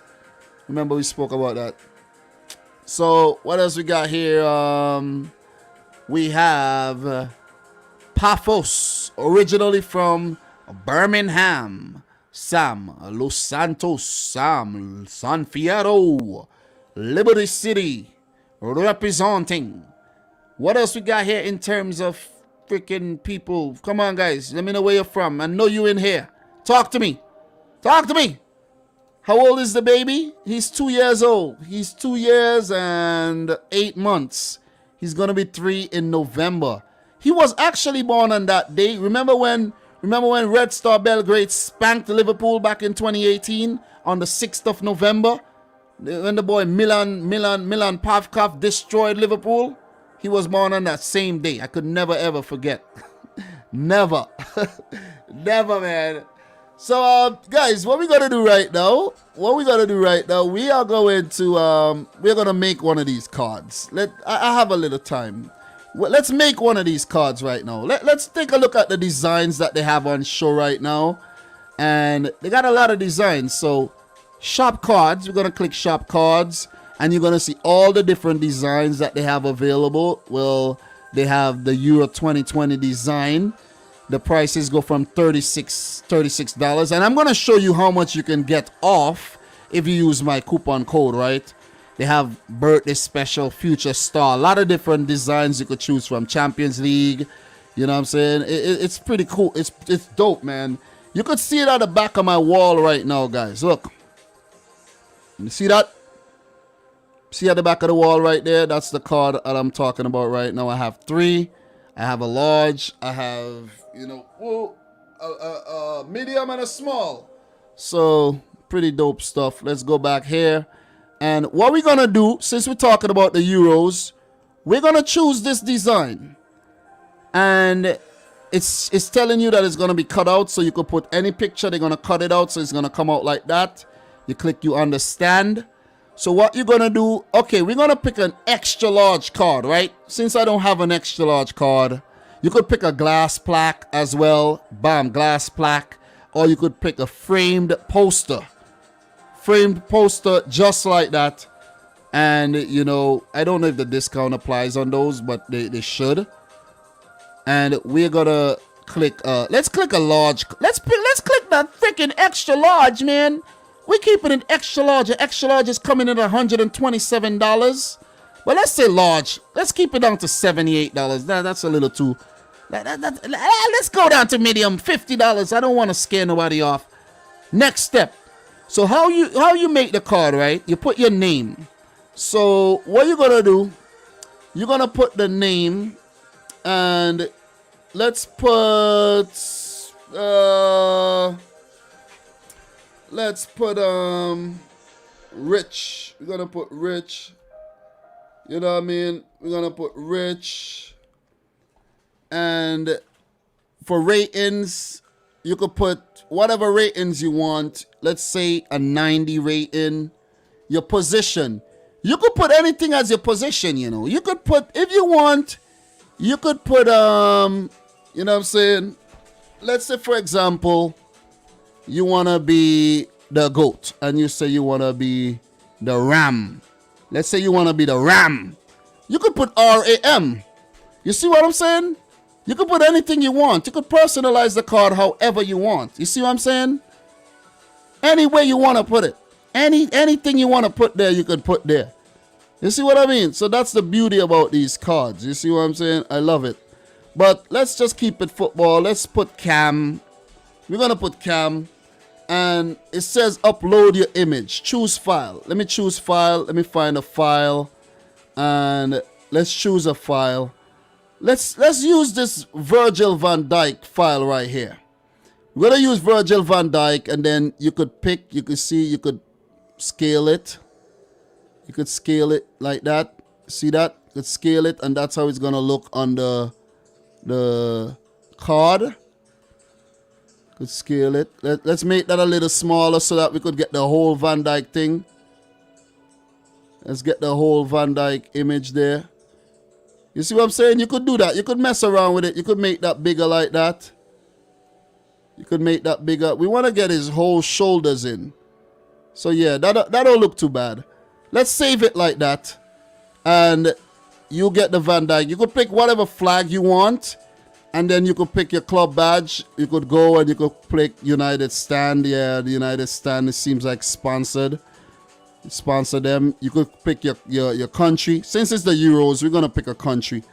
Let's pick the Netherlands, since Van Dijk is from the Netherlands, right? Country flag. Let's say country flag. You could upload your country flag, but we're gonna just leave it the way it is. I'm not gonna, well, I just moved it. Country flag, or you could upload your flag, but we're not gonna do anything. Let's just leave it like that for now. And let's say Netherlands. You could go to the next step. I'm going to leave all the stats the way they are right now. I think I am. Oh, country flag. Let's just leave whatever is there. Next step. We could pick. Guys, the thing about these, right? You could personalize these however you want. For example, where pace is, you could say, for example, you could put love. You understand what I'm saying? So if you're buying this for a loved one, you could put love. You could put, for example, you could put like care. You understand what I'm saying, guys? You see what I mean? So you could give somebody a rating. You know what I'm saying? If it's like your girlfriend or something, and you want to put sex, and you want to give her a 99, you know, just a little example. Don't want to be too vulgar or nothing, but just an example, right? But let's just say, you know what I mean, let's just put back the past thing there. It's very personalized. It's very, you can personalize it however which way you want, guys. So we're gonna leave. We're just gonna put all these stats there.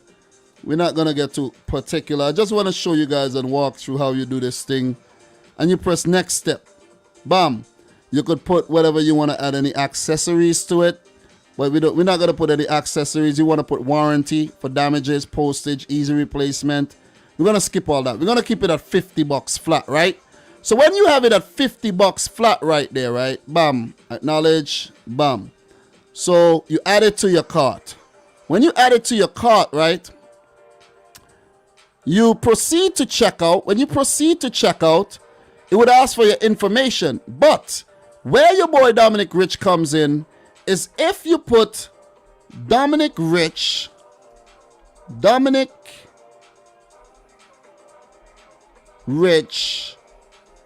FC here, and you press apply, that $50 goes down to $32. And that's a great deal. That is a great deal. Yeah, the flag doesn't really matter. That is a great deal. It goes down to $32, guys.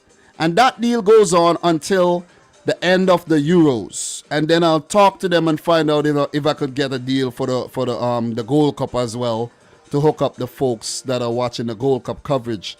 So if you want to see me bring this a little bigger, let me bring this a little bigger so you guys could see the details right there. Just put in your email, your shipping information, and they'll get it right to you in a heartbeat. I've never had any problems with getting the cards to me, but you see that you get $18 off by using my discount code. Let's say you use another discount code. Let's say, for example, let's say use the Euro 2020 discount code, right? Let's take my discount code off and you use Euro 2020. Let's use Euro 2020 and see what we get. Oh, Euro. Let me see. What is the code there? Euros? Is the code Euros? I don't even know. What was that code? Let me find out what that code was. Let me find out what that code was really quick. And then we'll... Alright, the code is Euro. Alright, the code is Euro. Let's use the code Euro. And you see you'll get what? $42. So you see that? The boy Dominic Rich got the exclusive. Try Ryan LFC discount code. No, I don't want to do that. Big up to the boy Ryan LFC, but I don't want to, you know what I mean? I don't want to make it look like I got a better discount code than this and that. You understand what I'm saying, guys? It's all about who you know and your links and your connects. So if my discount code comes because, guys, I'm in the top tier of the affiliate program. That's why. You see what I mean? So make sure you guys head on over to the site and check it out. All right. So guys, I appreciate it. Just wanted to put you onto something quality. And I'll only do that if I believe in the product, and I do believe in the product. So it's not just I'm selling you a product to make money or whatever. You'll get a great product. Believe it. You'll get a great product. So guys, it was nice. The boy Liam is up. Oh, thank you very much for staying awake so that we could cover match day 2, and we're gonna go into match day 3 tomorrow, where your boy Dominic Rich will come back and hit you with all them up to stats, hit you with all them jokes, hit you with the entertainment, and hit you with the analysis first and foremost. So it has been real. Thanks for everybody who stuck around to go through that painful analysis, and to go through all the explanations, and to go through the whole cards plug thing. Appreciate y'all, man. I like hanging out with you guys too, man. Seriously. I've just spent the last 3 hours of my life hanging out with y'all. And as Triller says, another fire stream. And guys, another thing you could also do, you know, when you don't have any, if you're cleaning the house, or if you're doing a bit of gardening, or you're driving to work, the stream is always nice to listen back to, because I made sure I bought you a nice mic so that you're gonna get nice crispy audio through your headphones, especially through your headphones. Guys, try listening to these streams through your headphones. Clean, sweet, crispy, crispier than Soldanza plantain chips. Okay, the one in the yellow packet. So I had fun again. I had fun, and you guys are the real deal, not frauds. All right, so keep up the great work, and I'll try to do the same.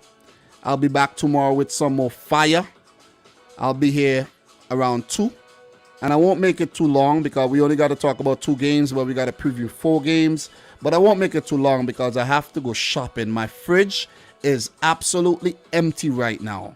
We have guests at the house, and you know, when you have guests, the fridge goes very empty very fast.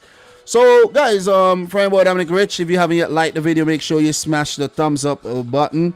We got 129 thumbs up. We did get 7 dislikes. Maybe I don't know why. Maybe because I went into detail too much for some things, or maybe because my cards, I don't know, but it's fine. Not everybody gonna like you. And you have to, you gotta settle for that. Not everybody gonna like you. It's all good. It's all good. Not everybody gonna like you, Thriller. Not everybody gonna like you, Jordan Hyman. Not everybody gonna like you, Michael Talbot. Julian, not everybody gonna like you. But as long as you believe in yourself, everything will be alright. Okay? So remember, Dominic Rich and the boy Liam Rich. Appreciate another fire stream. You guys were great.